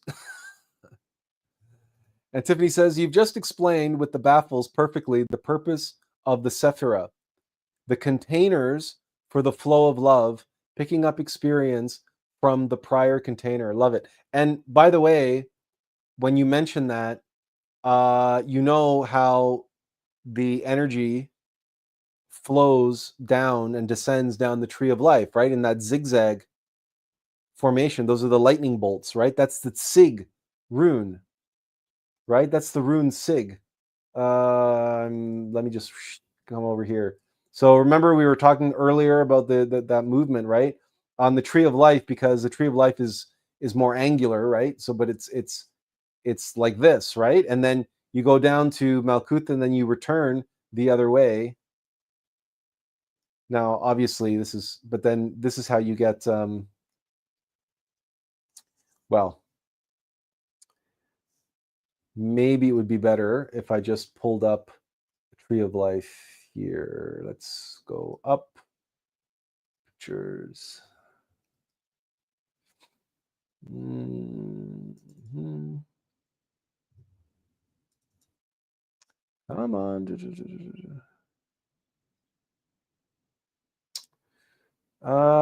Let's see.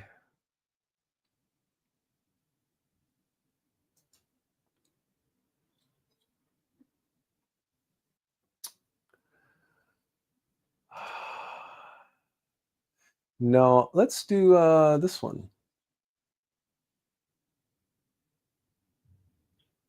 Yeah, okay. So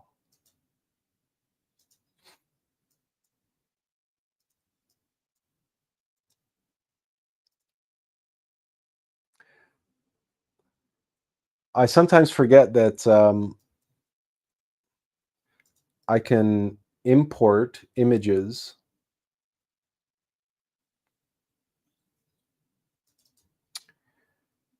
Oh, let's go with this one then. Yeah, let's go with that one. Okay. Well, it's small, but you get the idea. I can zoom in.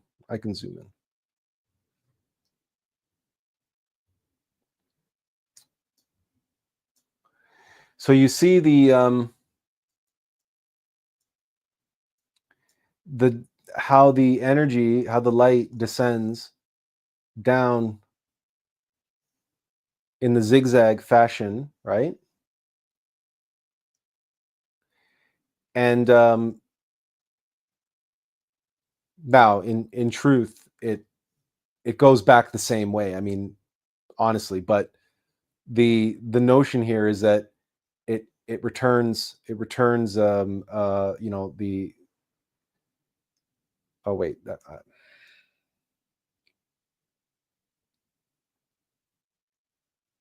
yeah, so it returns the same way. But this is, by the way, on the Christmas tree.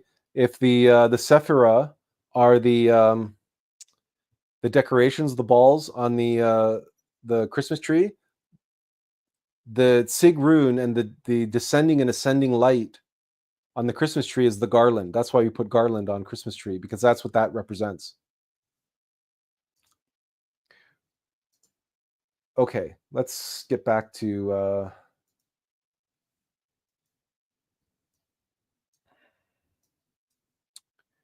why all this matters, right?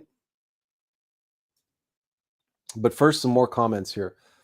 So we had Shin, right? And she said, and guess what? The gematria on Shin is no other than 300,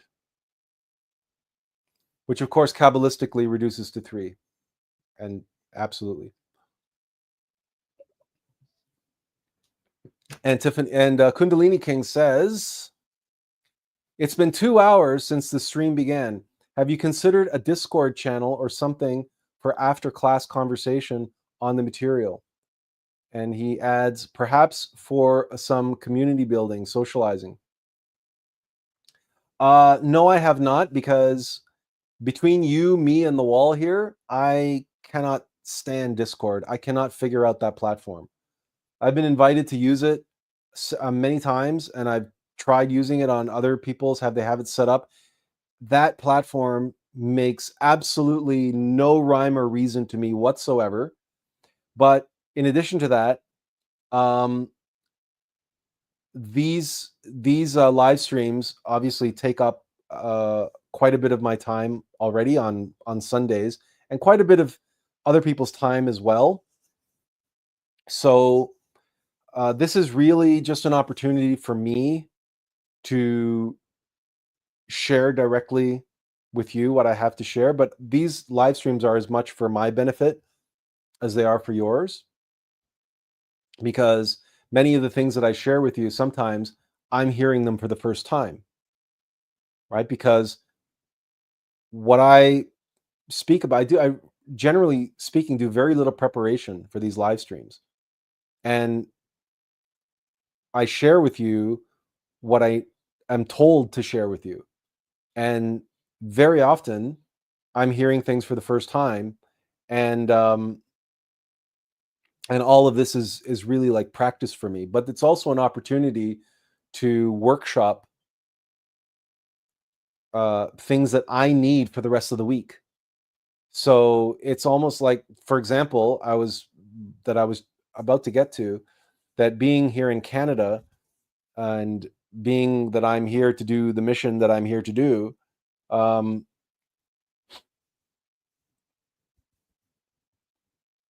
I've shared with you Atlas Conscious Arts before in the past, and that ill-fated crowdfunding campaign that we tried to do back in October, and all of the, on the video related to that, and everything else. But as you know, the point of that campaign was to reach out to the movers and shakers, the so-called global elite, or from my point of view, the titans of the world, right? The titans of Earth. And if you know your Greek mythology, you know that the gods of Olympus were born of the titans, but only after the titans ceased their war against the heavens. So when the titans surrender to the heavens, they surrender to their heavenly potential. Guess what? They can give birth to gods. That is the process of Christification. To give birth to a living God through you, to bring the Christ into the world through your person. Well, you can't do that if you're a titan of industry. You can't do that if you're holding on to your money and fame and fortune and land and titles and control. That's a titan. But I know a thing or two about titans because I was tempted to become one. I was tempted. And I know a good deal about the suffering that titans face. And I know what wages the war against heaven within them. And they are really just the battleground for that war. But they have the power, they have the ability to surrender. And if they do that, then they have the potential through redemption, because redemption is always possible. Let us not forget that modern mythology we have called Star Wars and the redemption of Anakin Skywalker via the death of Darth Vader and the death of the Emperor. We gained the redemption of Anakin Skywalker. So, and the birth of the Christified, the Bodhisattva, Luke, who sacrifices himself and sacrifices everything. And he sacrifices all of his anger and all of his fear. He throws away his lightsaber. Why? Because he has hope, because he has faith that that Anakin Skywalker is still there and alive within Darth Vader, and that Anakin Skywalker will overcome Darth Vader and the Emperor, and not only save him but redeem himself and restore order and peace to the galaxy. I mean, it's all in there. It's all there in Star Wars. That is the story that needs to play out within this humanity before its end. So, having said all that,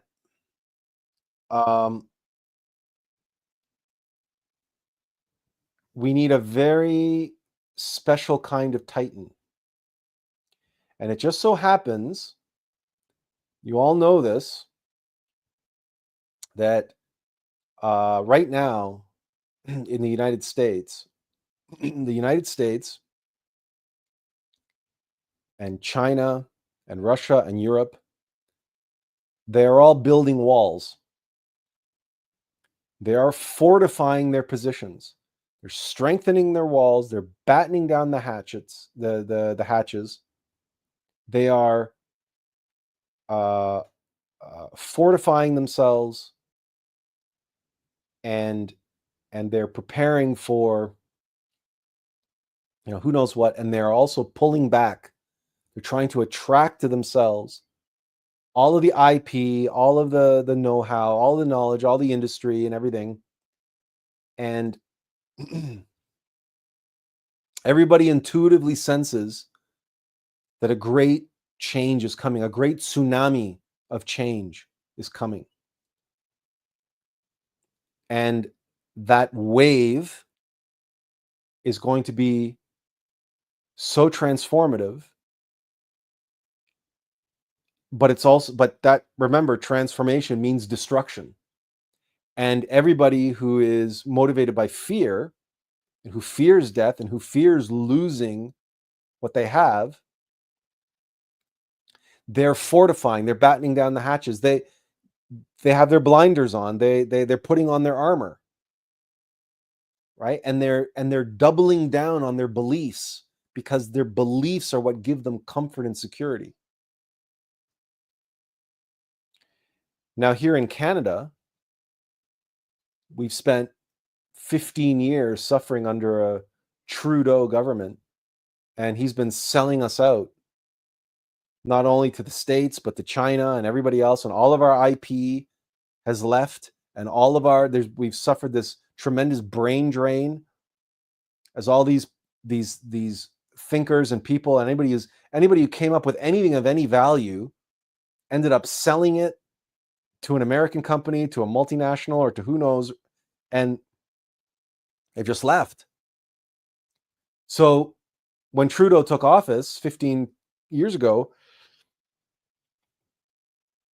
Canada was like at or near the top of the G20 countries for standard of living, for all of these different metrics. Now Canada is at the very bottom. The result of that is that the titans of Canada are in a panic. They are desperate. And by titans, I mean billionaires, influencers, even people like Jordan Peterson. Those individuals of resources, of wealth, of influence, of clout, who are truly titans in their field, they are watching as a tsunami of change is coming, and we don't have anything. It's all been the only thing we have is oil and some other natural resources and whatnot, but that's not enough to hold together a country, and that's not enough to even survive, let alone thrive, let alone lead in the age of Aquarius.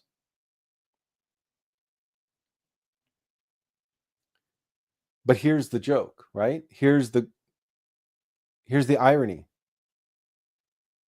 is that our position, the fact that Canada has had stripped away its defenses.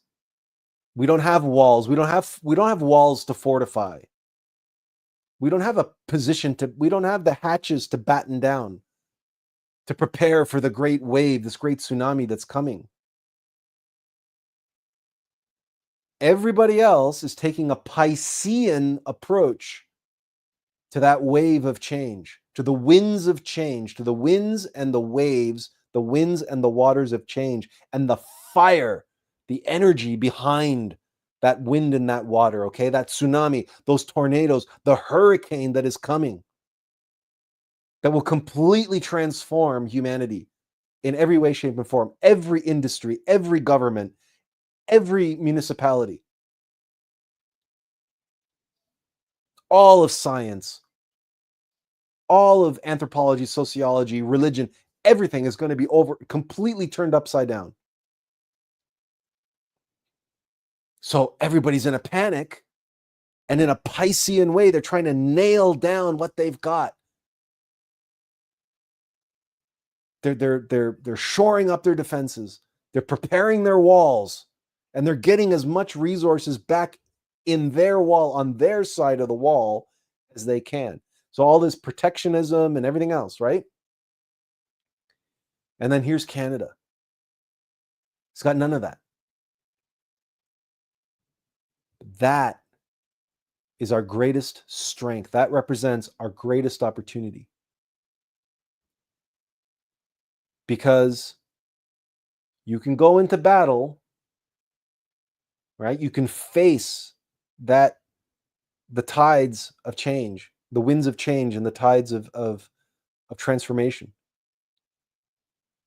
You can go fully armored with a big, heavy battle axe, or you can strip down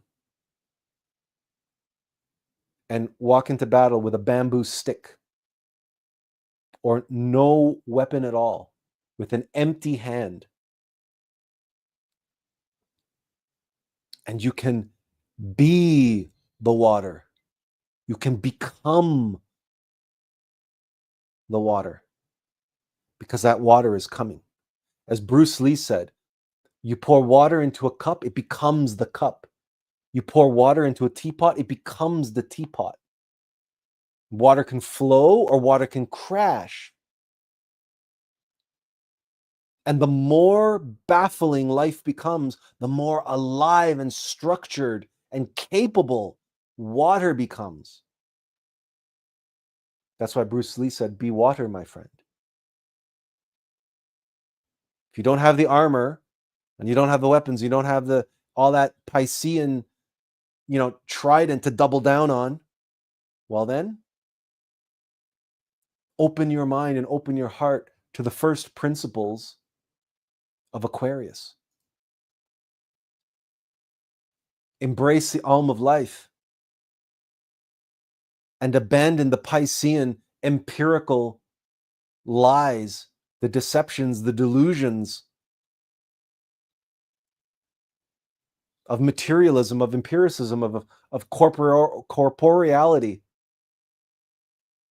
and embrace the fluidity and the lightness, the subtlety of water and air.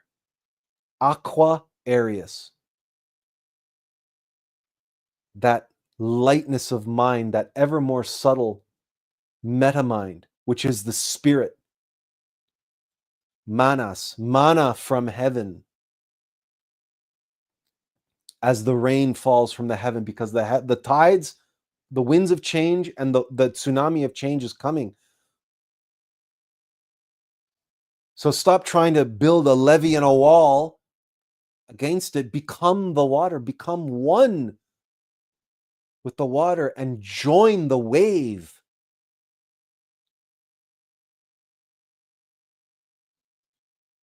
This is the opportunity.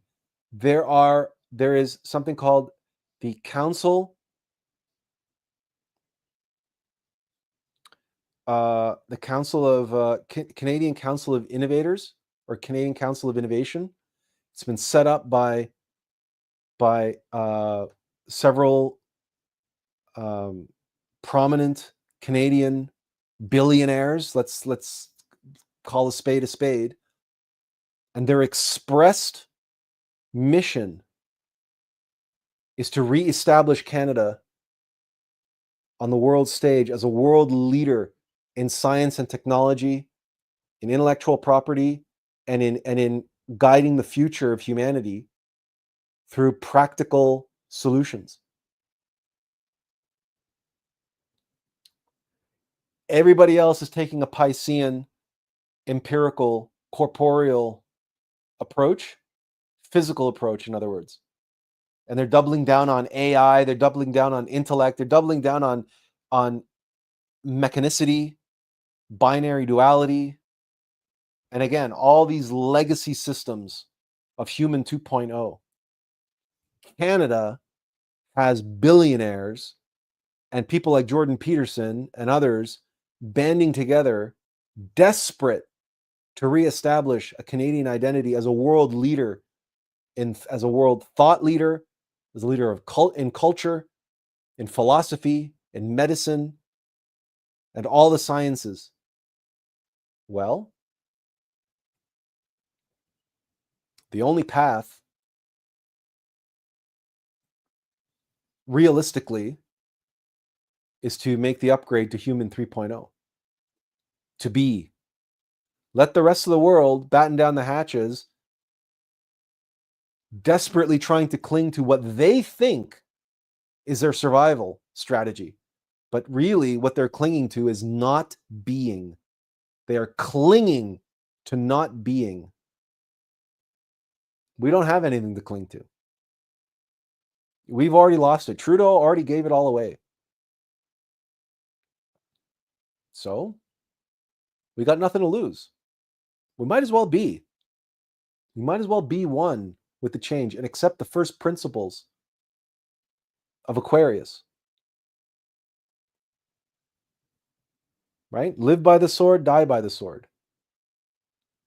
Let the human 2.0 die. Let us sacrifice further all of our attachments to materialist science and all these legacy systems, and instead innovate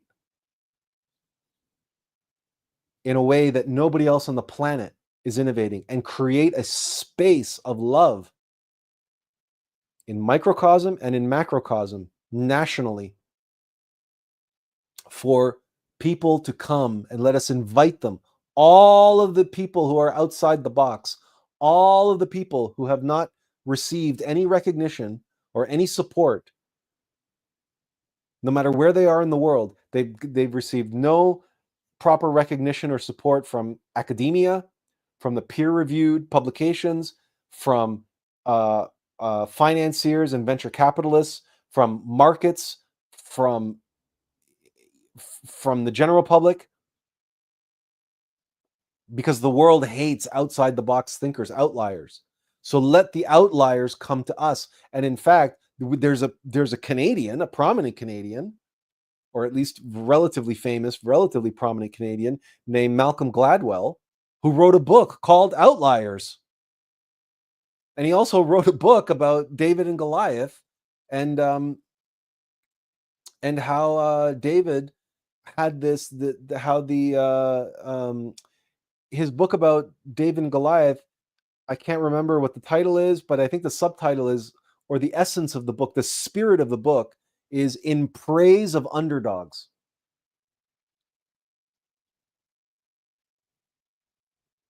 Canada has always been like America's little brother. Well, this is our opportunity to leapfrog not just America, but also England and the rest of Europe and the rest of the world, and take the proper leadership position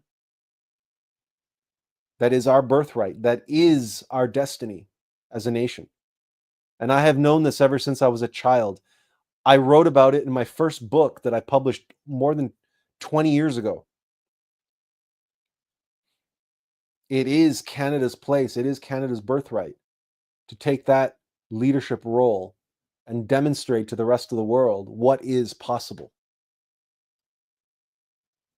And then, when the rest of the world has failed enough and has seen their AI and all of their other materialist science come up short again and again and again and again, and they turn and say, what the hell is going on in Canada? How is it that they have flying cars?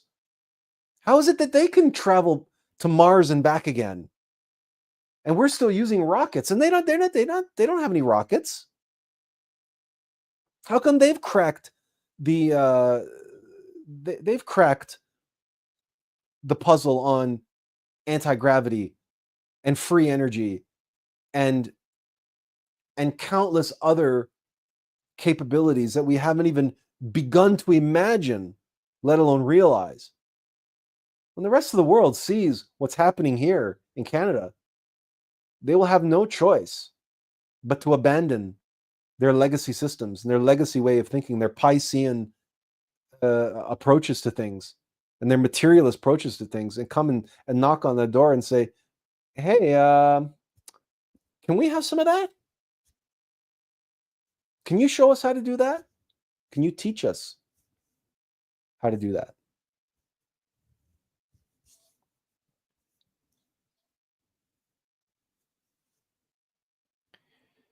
I have said many times that I've been waiting, and I've been waiting patiently. The time, you strike the iron when the iron is hot. And so today's presentation about first principles in the time of Aquarius was all in part because I need to begin preparing in a very serious way to reach out to the Canadian Council of Innovators and reach out to their principals and get the meetings that need to be had and begin the process of being heard and presenting to the titans of Canada, anyway, the simple case to tell them the mythology of the Greeks and say that what you're doing is great, but don't do it just so you can remain titans.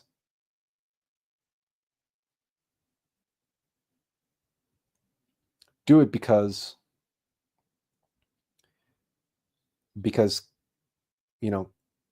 Canada should be the new Olympus.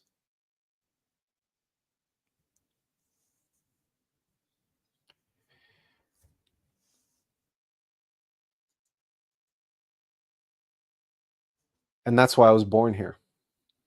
And that's why I returned to Canada from Japan. And that's why I've been languishing and suffering and waiting as long as I have, because for decades, me trying to reach out to people of power and influence, they know everything. They have everything. They don't need anything. They don't want anything. Especially in Canada, they only want what they know works and what everybody else has already done.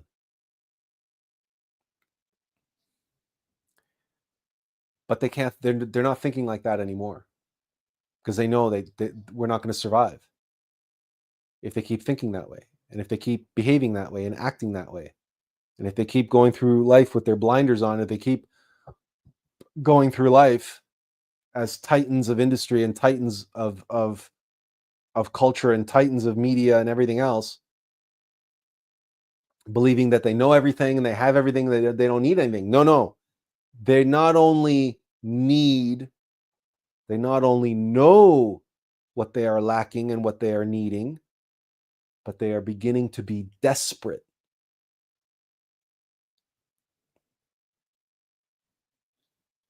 And I need to be able to reach out to them and connect with them before, in their desperation, they do end up doing something rash and make terrible decisions out of their desperation. This is still a relatively new phenomenon, and it only recently came to my attention, but the fact that it came to my attention when it did is perfectly timed. So we will not be missing this boat. And if we're successful, then many, many, many things will begin to change. But hopefully one thing that won't change is that every Sunday at 2:00 in the afternoon, I'll still be here, and hopefully so will you.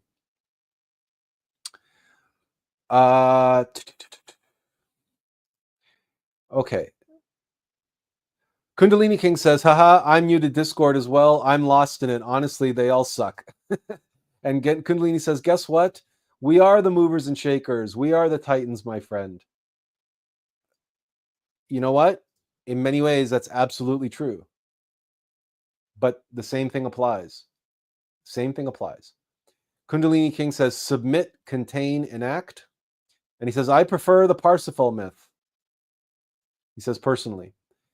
And he said, Castor and Pollux and Albert Pike, the Phoenix is coming.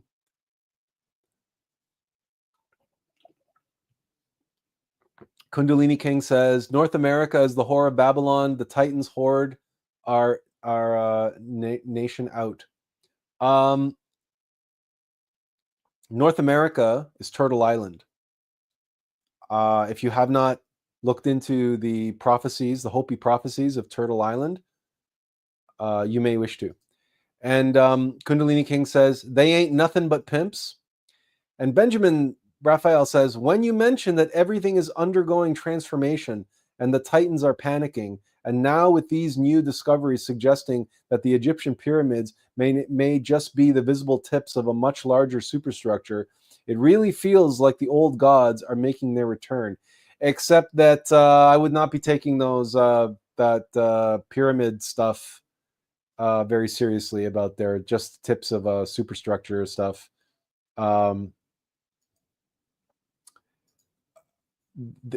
have seen some pretty outlandish theories about that. Let's put it that way. And well, that's all I have to say about that right now. I will know for sure when I'm given a chance to meditate in the King's Chamber. I'll be able to tell you for sure. If between now and then I am allowed to go and take a trip to the Great Pyramid and explore it just consciously, I might be able to give you an answer sooner. But right now, I think that all of that is just overblown fantasy. It's overblown imagination. There's nothing to it at all.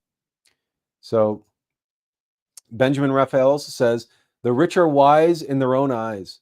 One who is poor and discerning sees how deluded they are. Yes, absolutely.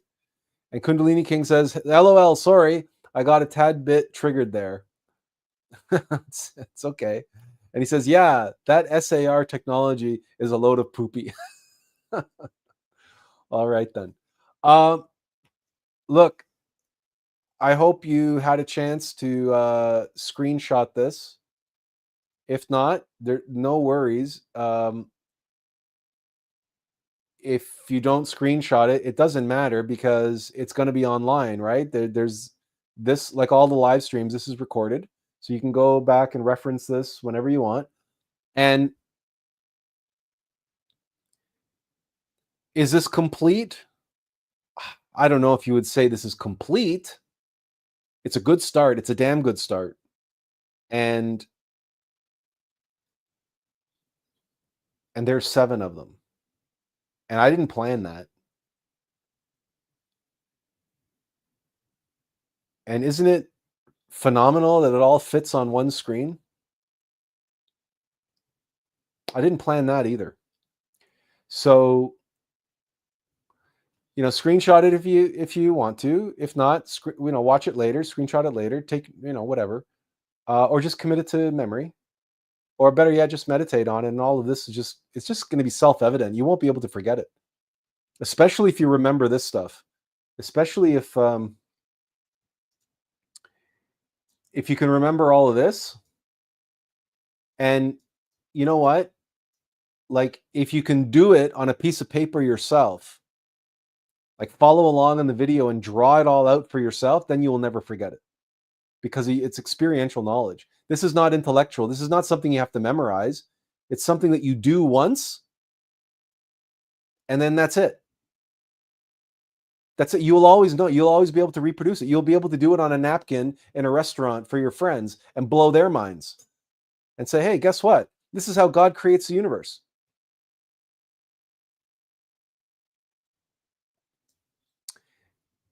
And the meaning and qualities of those, first few numbers and the relationship between them, and why everybody dreams about 1111 and nobody knows what the hell it is. Like, no, seriously, go and spend some time in the New Age or whatever. Everybody talks about 1111, 1111, 1111. Nobody can tell you what it means, but now you know exactly what it means. It's the Christ. It's the number of the Christ. It's the number of creation. It is the minimum number of steps required to create the universe. 1111. It's the minimum number of points required to create infinity. 3 points, 4 steps. 3 plus 4 is what? Is 7. The organizational law of the universe. 7 chakras, 7 notes, 7 octaves, 7 colors, 7 dimensions, and on and on and on it goes. Right? 7 plus 3 is 10. The 1 and the 0, the all and nothing that we started from.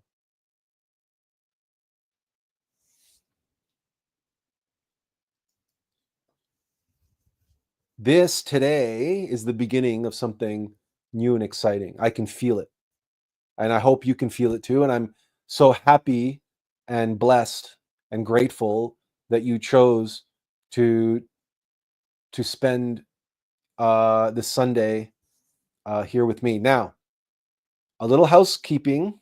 As I mentioned last week, there will be no live stream next Sunday. That's April 13th. No, yes, April 13th. There will be no live stream Sunday, April 13th. And that is because we have some guests coming from Hungary and they're arriving on the 12th. And I have family responsibilities on the 13th. So there will be no live stream Sunday. But I will be back, and we will resume on the 20th.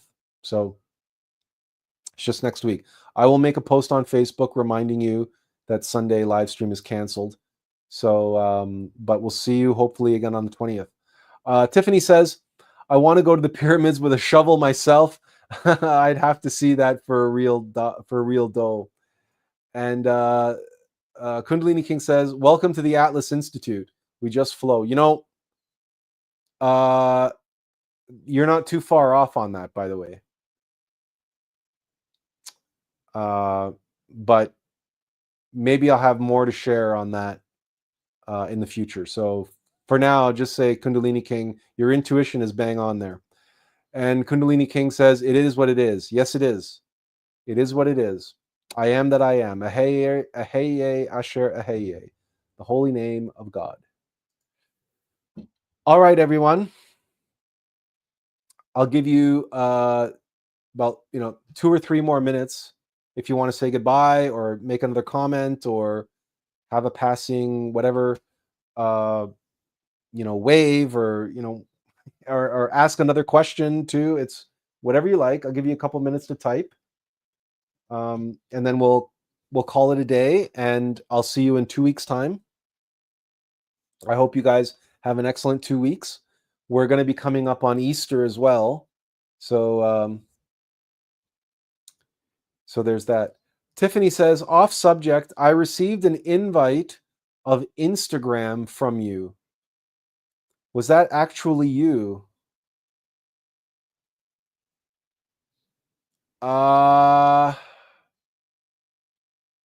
Recently?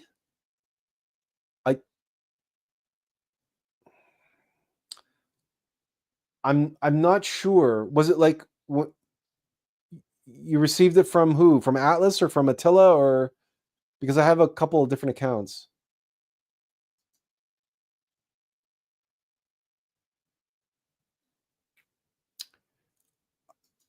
I have to double check. It doesn't ring a bell, but if that's the case, I better go and change passwords and stuff, because if somebody is hijacking my account, that would be a bad thing. She goes, yes, recently, although you haven't posted anything, so I'm wondering. Atlas sent it. Okay, so let me look into it. Facebook is weird, and Facebook, like, ever since Facebook bought Instagram, the back end of Facebook, it's all messed up. So it's like I can't make heads or tails of it, to be honest with you. And she goes, yeah, text it to me, and then send it to me in Messenger or whatever, and then I'll take a look, and then we'll see, and then maybe I'll have to go in and change all my passwords. I don't really use Instagram, like you said. Like, to be honest with you, I don't know why I would have sent you a friend request. I didn't even know that there were friends, that Instagram had friends. There's people you follow. But anyway, so yeah, go ahead and send it to me, Tiffany. I'll look into it and see if I can get to the bottom of it. Sometimes this technology stuff just drives me batty. Oh, and by the way, like I was saying at the beginning, I'm after the live stream. One of the other reasons why I can't have a Discord conversation with anybody is I have to go and finish fixing that toilet. So I probably have to order parts for it, because one of the parts is not functioning properly. So.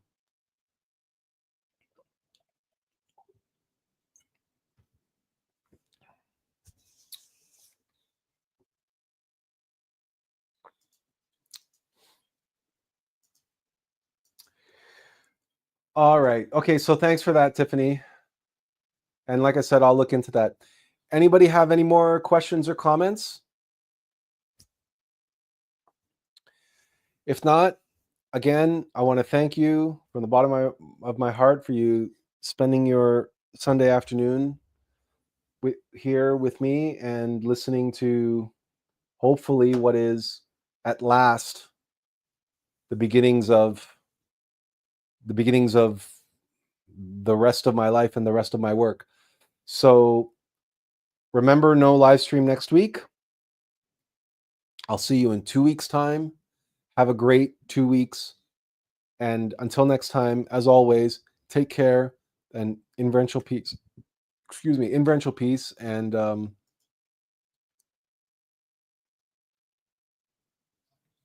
we'll see you then. Take care.